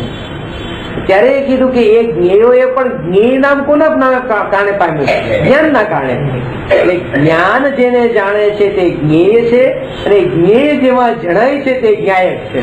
એટલે આ જે જ્ઞાયક નામ જે પ્રાપ્ત છે એ જ્ઞાનના કારણે છે, જ્ઞેયના કારણે નથી. એ ખાલી જ્ઞેય એવી રીતે પોતાનું સત્તા સ્વરૂપ નામ નથી. એ તો જ્ઞાનનો વિષય બન્યો છે એટલા માટે એને જ્ઞેય કહ્યો છે. અને એ જ્ઞેયના કારણે એને આ રીતે જ્ઞાયક કહેવામાં આવ્યો છે.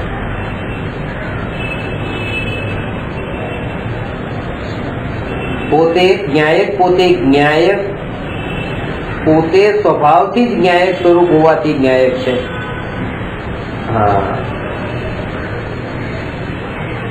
અગ્નિ બળતણને બાળતી હોવાથી અગ્નિ નથી, પણ પોતાના ઉષ્ણ સ્વભાવના કારણે અગ્નિ છે.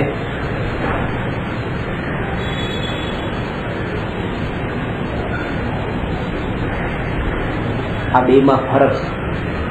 ઠીક છે. અગ્નિ બળતણ જે છે, ઈંધણ છે, ઈંધણને બાળે છે એટલે અગ્નિ છે કે એમ નહીં? એ પોતે પોતાના સ્વભાવના કારણે અગ્નિ છે. અગ્નિ તો અગ્નિ. હવે અગ્નિ જે છે, કોઈ લાકડામાં અગ્નિ લઈ ગયા અને લાકડું તેવી રીતે ધીરું લાકડું છે, ચોમાસામાં બળતું નથી એટલે પછી આને અગ્નિ કહેવાય કે ન કહેવાય એમ નથી. બાળે તો અગ્નિ ને ન બાળે તો અગ્નિ નહીં એમ નહીં. અગ્નિ જે છે એ તો પોતાના અગ્નિપણાના કારણે, ઉષ્ણતાના કારણે અગ્નિ છે. પોતાના સ્વભાવના કારણે અગ્નિ છે. અને એટલા માટે જે સ્વભાવભૂત વાત હોય છે એમાં આ ઉપદેશની ભાષા, ઉપદેશની ભાષા નથી હોતી. એટલે અગ્નિ એ બીજાને બાળવા જોઈએ એમ નહીં. અગ્નિ બીજાને બાળે છે. આ છે વાળી ભાષા. આ વાત એટલા માટે બતાવું છું કારણ કે હમણાં જે હું દેવ, શાસ્ત્ર, ગુરુ અને ધર્મ પર જયારે પુસ્તક લખી રહ્યો છું, પૂરું થવાની તૈયારીમાં છે, એમાં ક્યાંય પણ આ વાત નથી લખી કે સાધુ આવા હોવા જોઈએ. સાધુ આવા હોવા જોઈએ એમ નહીં, સાધુ આવા હોય છે બસ. કારણ કે હોવા જોઈએ એનો મતલબ એ કે અત્યારે કોઈ નથી અને આવા હોવા જોઈએ નથી, એના ઉપર ધ્યાન ગયું ત્યારે પછી આપણે વિકલ્પ ઉભો થયો કે આવા હોવા જોઈએ. તેમાં સાચું સાધુનું સ્વરૂપ આવ્યું. બરોબર આવી ગયું. એ અગ્નિ એ બાળવું જોઈએ એમ નહીં, અગ્નિ બાળે છે. બાળવું જોઈએ એમાં તો પાછો વિકલ્પ ઉભો થઈ ગયો પાછો કે એને આ કામ કરવું જોઈએ, એના ઉપર બોજો આવ્યો કામ કરવાનો, એનો સ્વભાવ ન રહ્યો. આવો સ્વભાવ જ આવો છે. આવો એનો સ્વભાવ છે.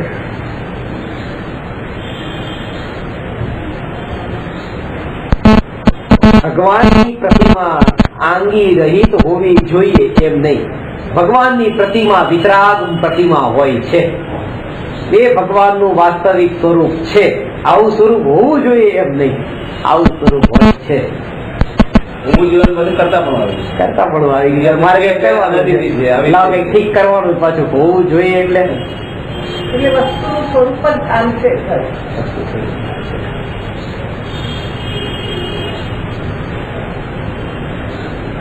અને જેને સમજવાનું છે એ તો આટલામાં પણ સમજી જશે, અને નહીં સમજવાનું હોય એને જોઈએ કે શું તોય નહીં સમજે. આમ કરવું જોઈએ આમ કરવું જોઈએ તો પણ નહીં સમજે. કારણ કે જેને ઉલટો એટલું થશે કે ઉલટો કશાય વધશે અને ધર્મ ના બને તો પુણ્ય તો ઠીક પાપમાં પડશે. એટલા માટે આવું સ્વરૂપ હોય છે. ગઈકાલે જ્યાં લગતું સાધુજનો એવી રીતે સૂર્યોદય પહેલા, સૂર્યોદયના અંતર મુહૂર્ત પછી એવી રીતે ગતિ કરવી જોઈએ, સૂર્યોદયના અંતર મુહૂર્ત પહેલા તો ગતિ રોકાઈ જવી જોઈએ એમ. સાધુ પુરુષ આ રીતે પોતે વિહાર કરે છે. વિહારની પાછળનું પ્રયોજન શું છે? સાધુને આવું પ્રયોજન હોય છે, હોવું જોઈએ એમ નહીં. કોઈ જગ્યાએ જવાનું સાધુને પ્રયોજન હોતું નથી. એ સ્થાન પર ન રહેવું, બસ એ લક્ષ્ય ત્યાંથી નીકળી જાય છે. ડેસ્ટિનેશન નથી. નહીં તો એમાં આકુળતા છે, પછી પહોંચવાની આકુળતા, જલ્દી ગતિ કરવાની આકુળતા, રાત પડે પેલા પહોંચવાની આકુળતા, ચાલવાનો પણ ભાવ. અને પહોંચવું છે રાત પડી જાય, રાત પડી જાય રોકાવું ક્યાં?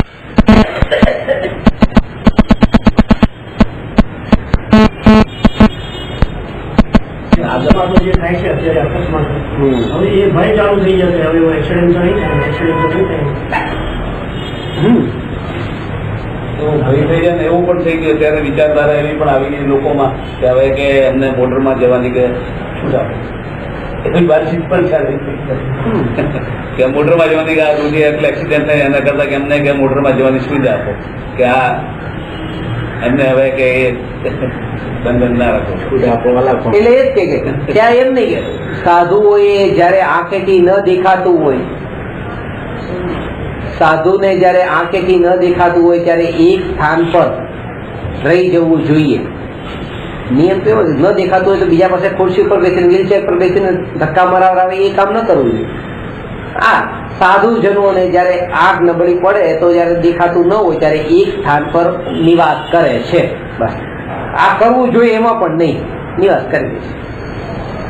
એ રીતે પગ ના ચાલે ત્યારે પગ ન ચાલે, શરીરની સ્થિતિ એવી નથી, અને શરીરની સ્થિતિ એવી ન હોય તો એ સાધુ ન જ થાય પાછા. એવું પણ છે કોઈ કે આવું કેમ કરવાનું, ભાવ આવી ગયો હોય તો થઈ જવાનું. પેલો જોયું તને કે ભાવ વાળો કે ભાવ આવે તો થઈ જવાનું, કૃપાળુને ખબર નથી પડતી કેવો ભાવ હતો. પણ શરીરની સ્થિતિ જ એવી હતી કે જેવા મુનિપણું જેને લાંછન લાગે એ કામ નહીં કરવાનું.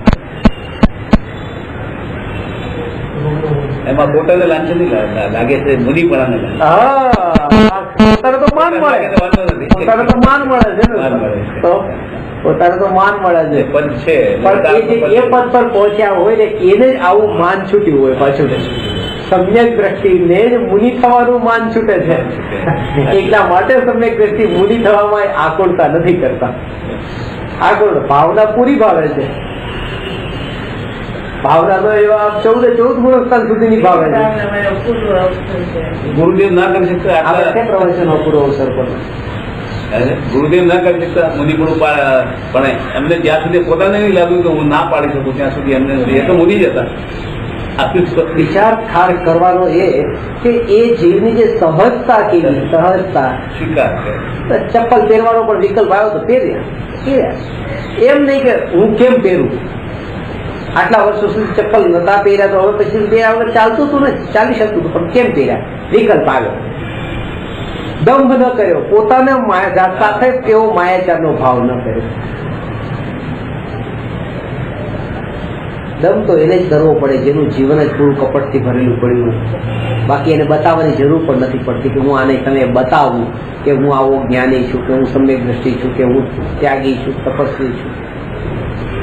હું તો પોતે દ્રવ્ય સ્વભાવથી આ બસ પોતે ત્રિકાળ શુદ્ધ એ છું, એ દ્રષ્ટિમાં છે. એના કારણે તેને આ કહેવાના ભાવ નથી આવતા.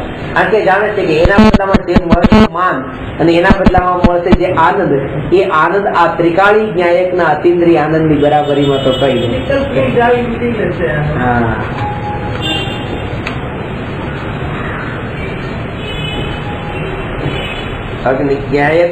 ન્યાયકપણું પણ સ્વભાવની દ્રષ્ટિએ સમજવું. ન્યાયક કહેતા અનંત ગુણોની એકતા સમજવી. ન્યાયક જ્ઞાતા શબ્દમાં એકમાત્ર જ્ઞાન ગુણનો ભાવ પ્રગટ થાય છે, પરંતુ ન્યાયક કહેતા અનંત ગુણોનું અભેદપણું એટલે કે આત્મદ્રવ્યનો સ્વભાવ પ્રગટ થાય છે. આનો અર્થ ખબર પડી? જ્ઞાતા અને ન્યાયક એક નથી. જ્યારે જ્ઞાન ગુણના અધિપતિને બતાવવો હોય તો જ્ઞાતા કહો, અને જ્ઞાન દર્શનાદિ અનંત ગુણોના અધિપતિને બતાવવા માટે જ્ઞાયક કહો. જ્ઞાતા એટલે જ્ઞાનનો સ્વામી, તે જ્ઞાતા. અને અનંત ગુણોનો ઘનપિંડ, અનંત ગુણોનો સ્વામી, તે જ્ઞાયક. એમાં અનંત ગુણો ગર્ભિત છે, જ્ઞાતામાં એમ નથી. જ્ઞાન જ્ઞાન એક. અને એનું કારણ છે કે એના કારણે તેને તે જ્ઞાતા, જયારે આપણે બોલતા હોય ત્યારે જ્ઞાતાની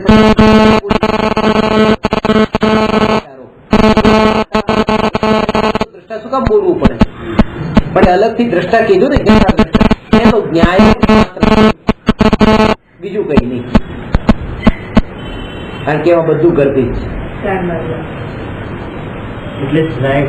ન્યાયક ભાવ. અને એ ન્યાયક કહેતા અનંત ગુણોની એકતા એ દ્રવ્યમાં ભરેલી છે, ભાવથી ભરેલો છે.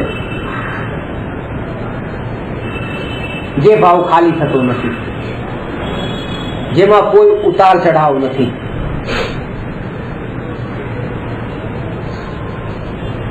કાલે એક હું વાંચતો હતો, એમાં હતું કે અત્યારે ભાવોમાં વધ અને ઘટ થઈ રહી છે. ભાવ ઘટી પણ રહ્યા છે અને ભાવ વધી પણ રહ્યા છે. ત્યાં તો મોંઘવારી છે ને, મોંઘવારી છે. ભાવ તો વધે જ છે, ભાવ ઘટે છે ક્યાં? તો એમાં લખ્યું હતું કે પહેલાના જમાનામાં એવા ફિલ્મી ગીતો હતા, એ ભાવો હવે ઘટી રહ્યા છે અને કાંદાના ભાવ વધી રહ્યા છે. એમ કરીને કે જે ભાવ ઘટે પણ છે ને ભાવ વધે પણ છે, પણ ક્યાંના ભાવ ઘટ્યા અને ક્યાંના ભાવ વધ્યા. આ ભાવ એવો છે જેમાં કઈ ઘટવા પણ નથી, કઈ વધવા પણ નથી. આ ભાવ શબ્દ કહીને એની નિશ્ચિતતાને તેમ રાખવામાં એમના મત. આ સ્વરૂપ એ એક રૂપ છે. કોઈ પણ અવસ્થામાં ત્રણેય કાળમાં પોતે એકરૂપ સ્વરૂપ છે. એટલા માટે ન્યાયકની સાધનામાંનો આ ભાવમાં અધૂરી નહીં તો પણ ગભરાવાની જરૂર નથી. કારણ કે આવતા ભાવમાં આત્માનું સ્વરૂપ બીજું નહીં હોય, આવું જ હશે. એટલા માટે ટુ બી કન્ટિન્યુ, ગભરાવાની જરૂર નથી, નિરાશ થવાની જરૂર નથી.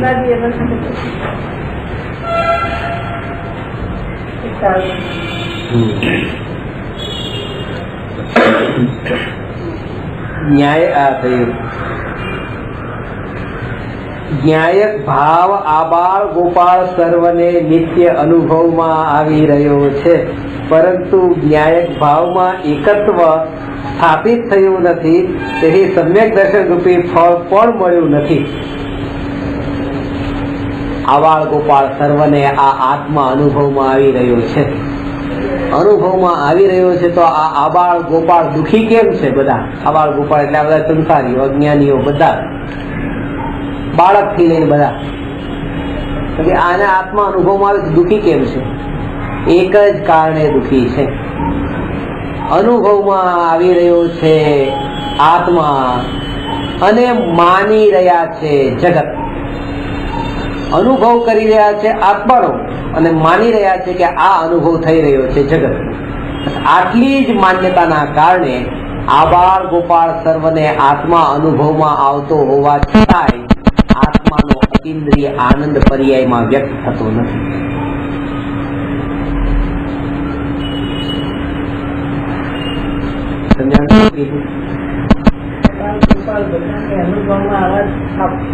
તમને આવી રહ્યો છે અત્યારે આત્મા અનુભવમાં કે રાગાદી ભાવ અનુભવમાં આવી રહ્યા છે?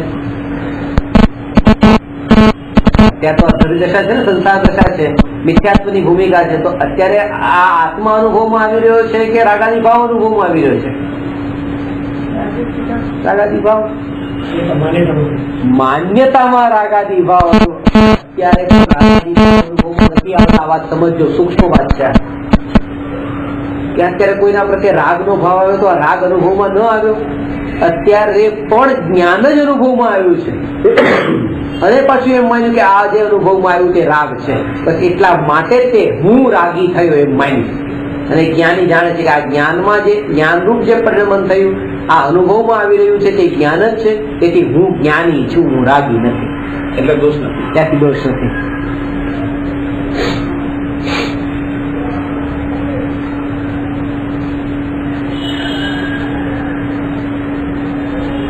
અત્યારે પણ અનુભવમાં આવી રહ્યો છે પ્રતિ સમય એ આત્માનું જ્ઞાન જ છે, જ્ઞાન જ છે.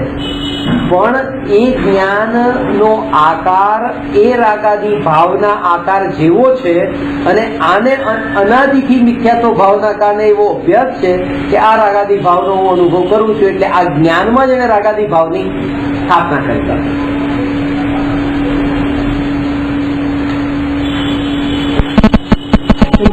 માની લીધેલો છે, માની લીધેલો છે.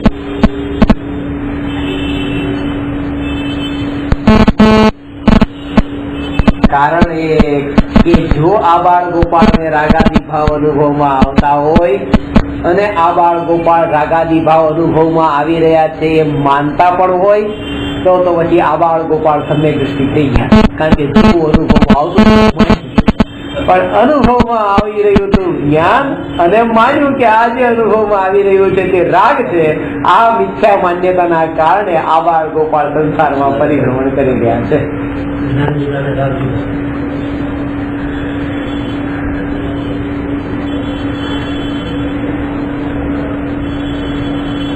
ઢીલા પડવાની જરૂર નથી. હવે થોડું મક્કમ થવાનું છે, ઢીલા નહીં પડવું, ભાવનાઓમાં વહી નહીં જવું. આ મારો દીકરો, આ મારા ભાઈ, આ મારા મમ્મી, આ મારું ઘર, વહી જવાની સંભાવના પૂરેપૂરી છે. કારણ કે સંસ્કાર એવો દ્રઢ અંદરમાં ખીચોખીચ ભરેલો પડ્યો છે.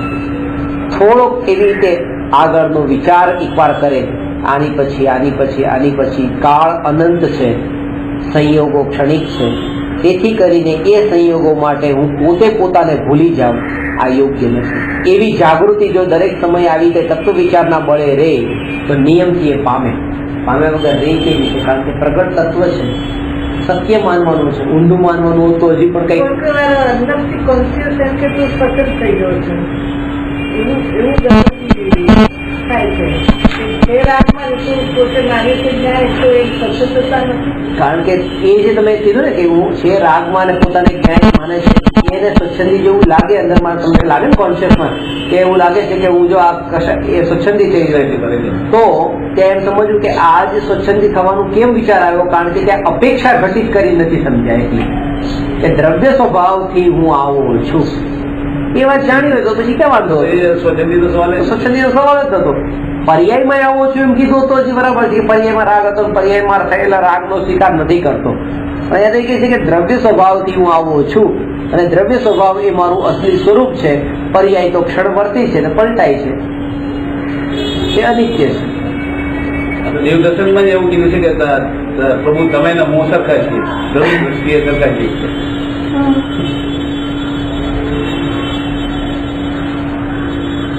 દ્રવ્ય દ્રષ્ટિએ સમાન છે.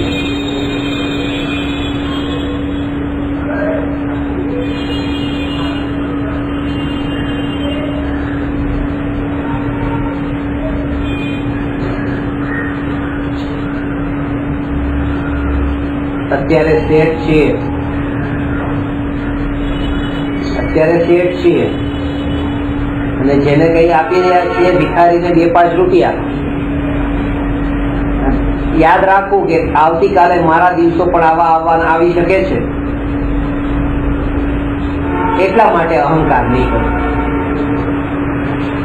ગમે એવા દિવસો આવે, આગળ પડે એવા દિવસો આવે, કર્મના ઉડે એવા આવે.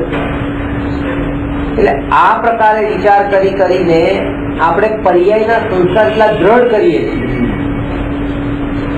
મારે અહંકાર ન કરવું જોઈએ એમ નહીં. હું ત્રિકાળી ધ્રુવ ભગવાન આત્મા છું. કાલે મારે આ દિવસો આવે એટલા માટે આજે અહંકાર નથી કરવું એમ નહીં. ન્યાયક હું ત્રિકાળી ધ્રુવ ભગવાન આત્મા છું. પ્રત્યેક જીવ એ ત્રિકાળી ધ્રુવ ભગવાન આત્મા છે. મારે કોઈની સામે મોટો બતાવવા માટે કઈ એવું કઈ છે જ નહીં કે મહાન બતાવો. એટલે ગુરુદેવે આત્માને મહાન નહીં બતાવ્યો, આત્માને જેમ છે તેમ બતાવ્યો. જેમ છે તેમ બતાવ્યો. આ આત્માનું સ્વરૂપ છે. હવે જો તમે અદાણીથી એવી રીતે કે વિષયોમાં પડ્યા હતા તમને આની મહિમા આવે તો ઠીક છે, કે તમારે મહિમા કરવાની છે. હું તમને એમ નહીં કહું કે આ મહાન તત્વ છે.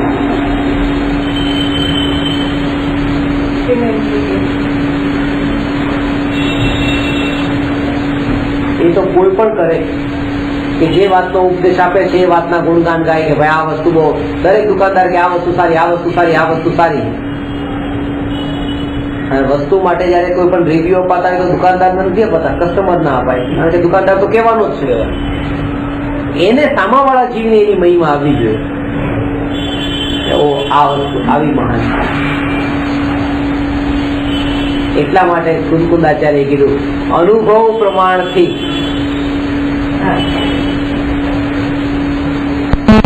અનુભવ પ્રમાણથી, મારા કહેવાથી અનુભવ પ્રમાણથી એનો સ્વીકાર કરો.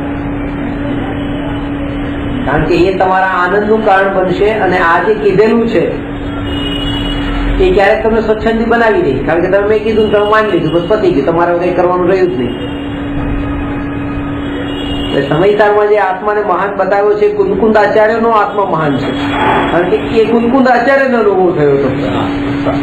એ મહાન છે કુંદકુંદાચાર્યને. લોકાલોકને જાણનારી આત્મા કુંદકુંદાચાર્યનો છે.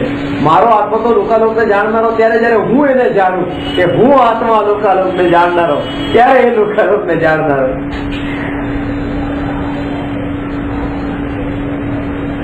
સમજે તો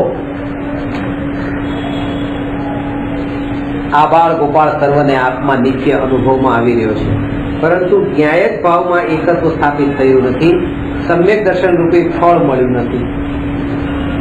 જ્ઞાનની પર્યાયમાં નિરંતર પરિણમન થાય છે. તેથી જ્ઞાનનું જ્ઞેય પણ નિરંતર બદલાય છે. જ્ઞાન પર્યાય અને જ્ઞેય તે બંનેથી ભિન્ન ન્યાયક ભાવ છે. સમુદ્રની લહેરો ક્ષણિક છે પરંતુ સમુદ્ર નિત્ય છે. એ જ પ્રમાણે જ્ઞાન ક્ષણિક છે પણ જ્ઞાન સ્વભાવ ન્યાયક ભાવ નિત્ય છે. સૂર્ય અને સૂર્યના કિરણો વચ્ચે જે અંતર છે તે જ અંતર ન્યાયક ભાવ અને જ્ઞાન પર્યાય વચ્ચે છે.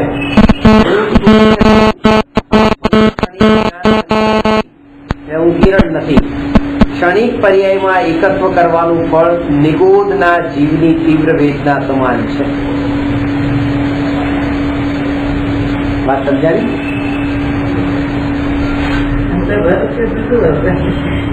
નિગોદનો જીવ પીડિત થઈ રહ્યો છે. એનાથી પણ વધારે વેદના એની કીધી. જેણે એમ માન્યું કે હું કેવળ જ્ઞાની છું, કારણ કે કેવળ જ્ઞાન પર્યાય એક સમયની છે અને એક સમયની પર્યાયનો જન્મ છે, એનું મરણ પણ છે. અને આણે માન્યું કે હું જન્મ્યો હું મર્યો, હું જન્મ્યો હું મર્યો, દરેક સમયે માન્યું પાછું હું જન્મ્યો ને હું મર્યો. નિગોતો જીવતો શ્વાસ લઈ એટલા ટાઈમમાં 18 વાર જ માને છે. આ તો જેટલા સમય વીત્યા એટલા વાર એમ માન્યું કે હું જન્મ્યો ને હું મર્યો, હું જન્મ્યો ને હું મર્યો. એમ નિગોતીઓ જીવ જેમ જન્મ મરણ ના વિકલ્પોથી દુઃખી થાય છે, એમ આ જીવ પણ. કેવી રીતે કેવળ જ્ઞાની માન્યું? અને કે પર્યાય કેવળ જ્ઞાન શું છે? પર્યાય. પર્યાયમાં એકત્વ સ્થાપિત કર્યું ને કે હું આ પર્યાય ઉત્પન્ન થયું તો માન્યું હું ઉત્પન્ન થયું, પર્યાય બે છે તો માન્યું હું બે થયું. એટલા માટે ઘરને મારું માનવામાંથી તો કેટલાય નીકળી જાય, ઘર છોડી નીકળી જાય, પરિવારમાંથી નીકળી જાય, પણ આ જે વિકલ્પો ઉત્પન્ન થયા એ પણ હું નહીં, એમાં પણ એકત્વ, કારણ કે એમાં પણ એકત્વ કર્યું એનો મતલબ એ કે નિગોટથી વધારે દુઃખી થયો.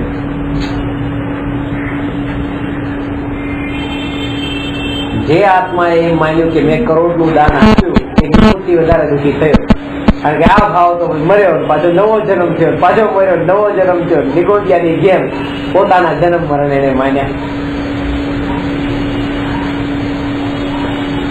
બહુ સૂક્ષ્મ વાત છે. પર્યાયમાં એટલે એ કે ઘરમાં એકત્વ બુદ્ધિ સ્થાપિત થવી એ એટલી ખતરનાક નથી. આ પર્યાય અને એ એમ કહે છે કે મને ઘર મારું નથી, ખબર પડી ગઈ છે. કારણ મારા તેને ભણાવતું, મારા તેને ઘર છોડી દીધું, પરિવાર છોડી દીધું, હવે એ અમારા નથી ખબર પડી ગઈ, એ અમારા નથી એ ખબર પડી ગઈ છે, પણ આ રાગ મારો નથી એ ખબર નથી પડતી. એ પણ પોતાનું નથી, એ પણ છોડીને જવાનો છે, એ પણ ટકનાર નથી. મેં કહું તમારે કેમ આવી રીતે ઊંધેથી શરૂઆત થઈ કે કેમ કે ઘર મારું નથી તમને ખબર પડી તો ઘર કેટલા વર્ષ સુધી તમારી સાથે રહ્યું? તો કે 30 વર્ષ, 25 વર્ષ, 50 વર્ષ જે, અને દીકરા પરિવારજનો આ બધું તો 20 વર્ષ, 25 વર્ષ સુધી જે તમારી સાથે રહે છે, તમને એમાં ખબર પડી ગઈ કે આ ક્ષણભંગુર છે, આ ક્ષણિક છે. અને જે રાગ એક સમયથી વધારે રહેતો નથી એ તમને ક્ષણિક નહીં લાગે. પેલો છોકરા ક્ષણભંગુર લાગ્યા કે આ તો ભાઈ ક્ષણભર માટે છે, આ ઘરમાં આ તો ક્ષણિક છે, અને આ રાગ એ હજી ક્ષણિક જ લાગ્યો, આ તો ઊંધું થઈ ગયું. અરે શરૂઆત જ આવી થાય કે આ ક્ષણભંગુર છે અને આ તો હજી આટલું લાગતું હતું. ખરેખર એવું છે, બધું એક સમયમાં એક સાથે થાય છે. કોઈ પણ પર્યાય માત્ર એ અનિત્ય છે અને ન્યાયક નિત્ય છે. ક્ષણિકનો બોધ થાય છે ત્યારે જ નિત્યનો અનુભવ થાય છે. નિત્યનો અનુભવ એટલે આ ન્યાયકનો અનુભવ. એ વાત અહીંયા બતાવી. હવે એ ન્યાયક હજુ વધારે સ્પષ્ટ કરો, આવું શિષ્ય કહે છે. હજુ એટલો સ્પષ્ટ નથી થયો ત્યારે પ્રશ્ન 293મો છે, જેમાં એ કહે છે આત્મા વચન ગોચર છે કે વચન અગોચર, સ્પષ્ટ કરો. વાત એ જ બતાવશે કે જેટલું વચનમાં આવી શક્યું એટલું બતાવ્યું, હવે વધારે આવી શકે એટલું નથી, હવે બધી અનુભવમાં આવશે. પણ એ કેવી રીતે, કયું વચનમાં આવે, કયું વચનમાં ન આવે, કોને આવે કોને ન આવે, વચનમાં આવે એના થકી વચનમાં ન આવે એવા સ્વરૂપ સુધી કેવી રીતે પહોંચવું, એ વિધિ બહુ મહત્વની છે, જે આવતી વખતે આપણે લઈશું. એક પ્રશ્ન. નમો અરહંતાણમ નમો સિદ્ધાણમ નમો આયર્યાણમ નમો ઉવજ્જાયાણમ નમો લોય સવસા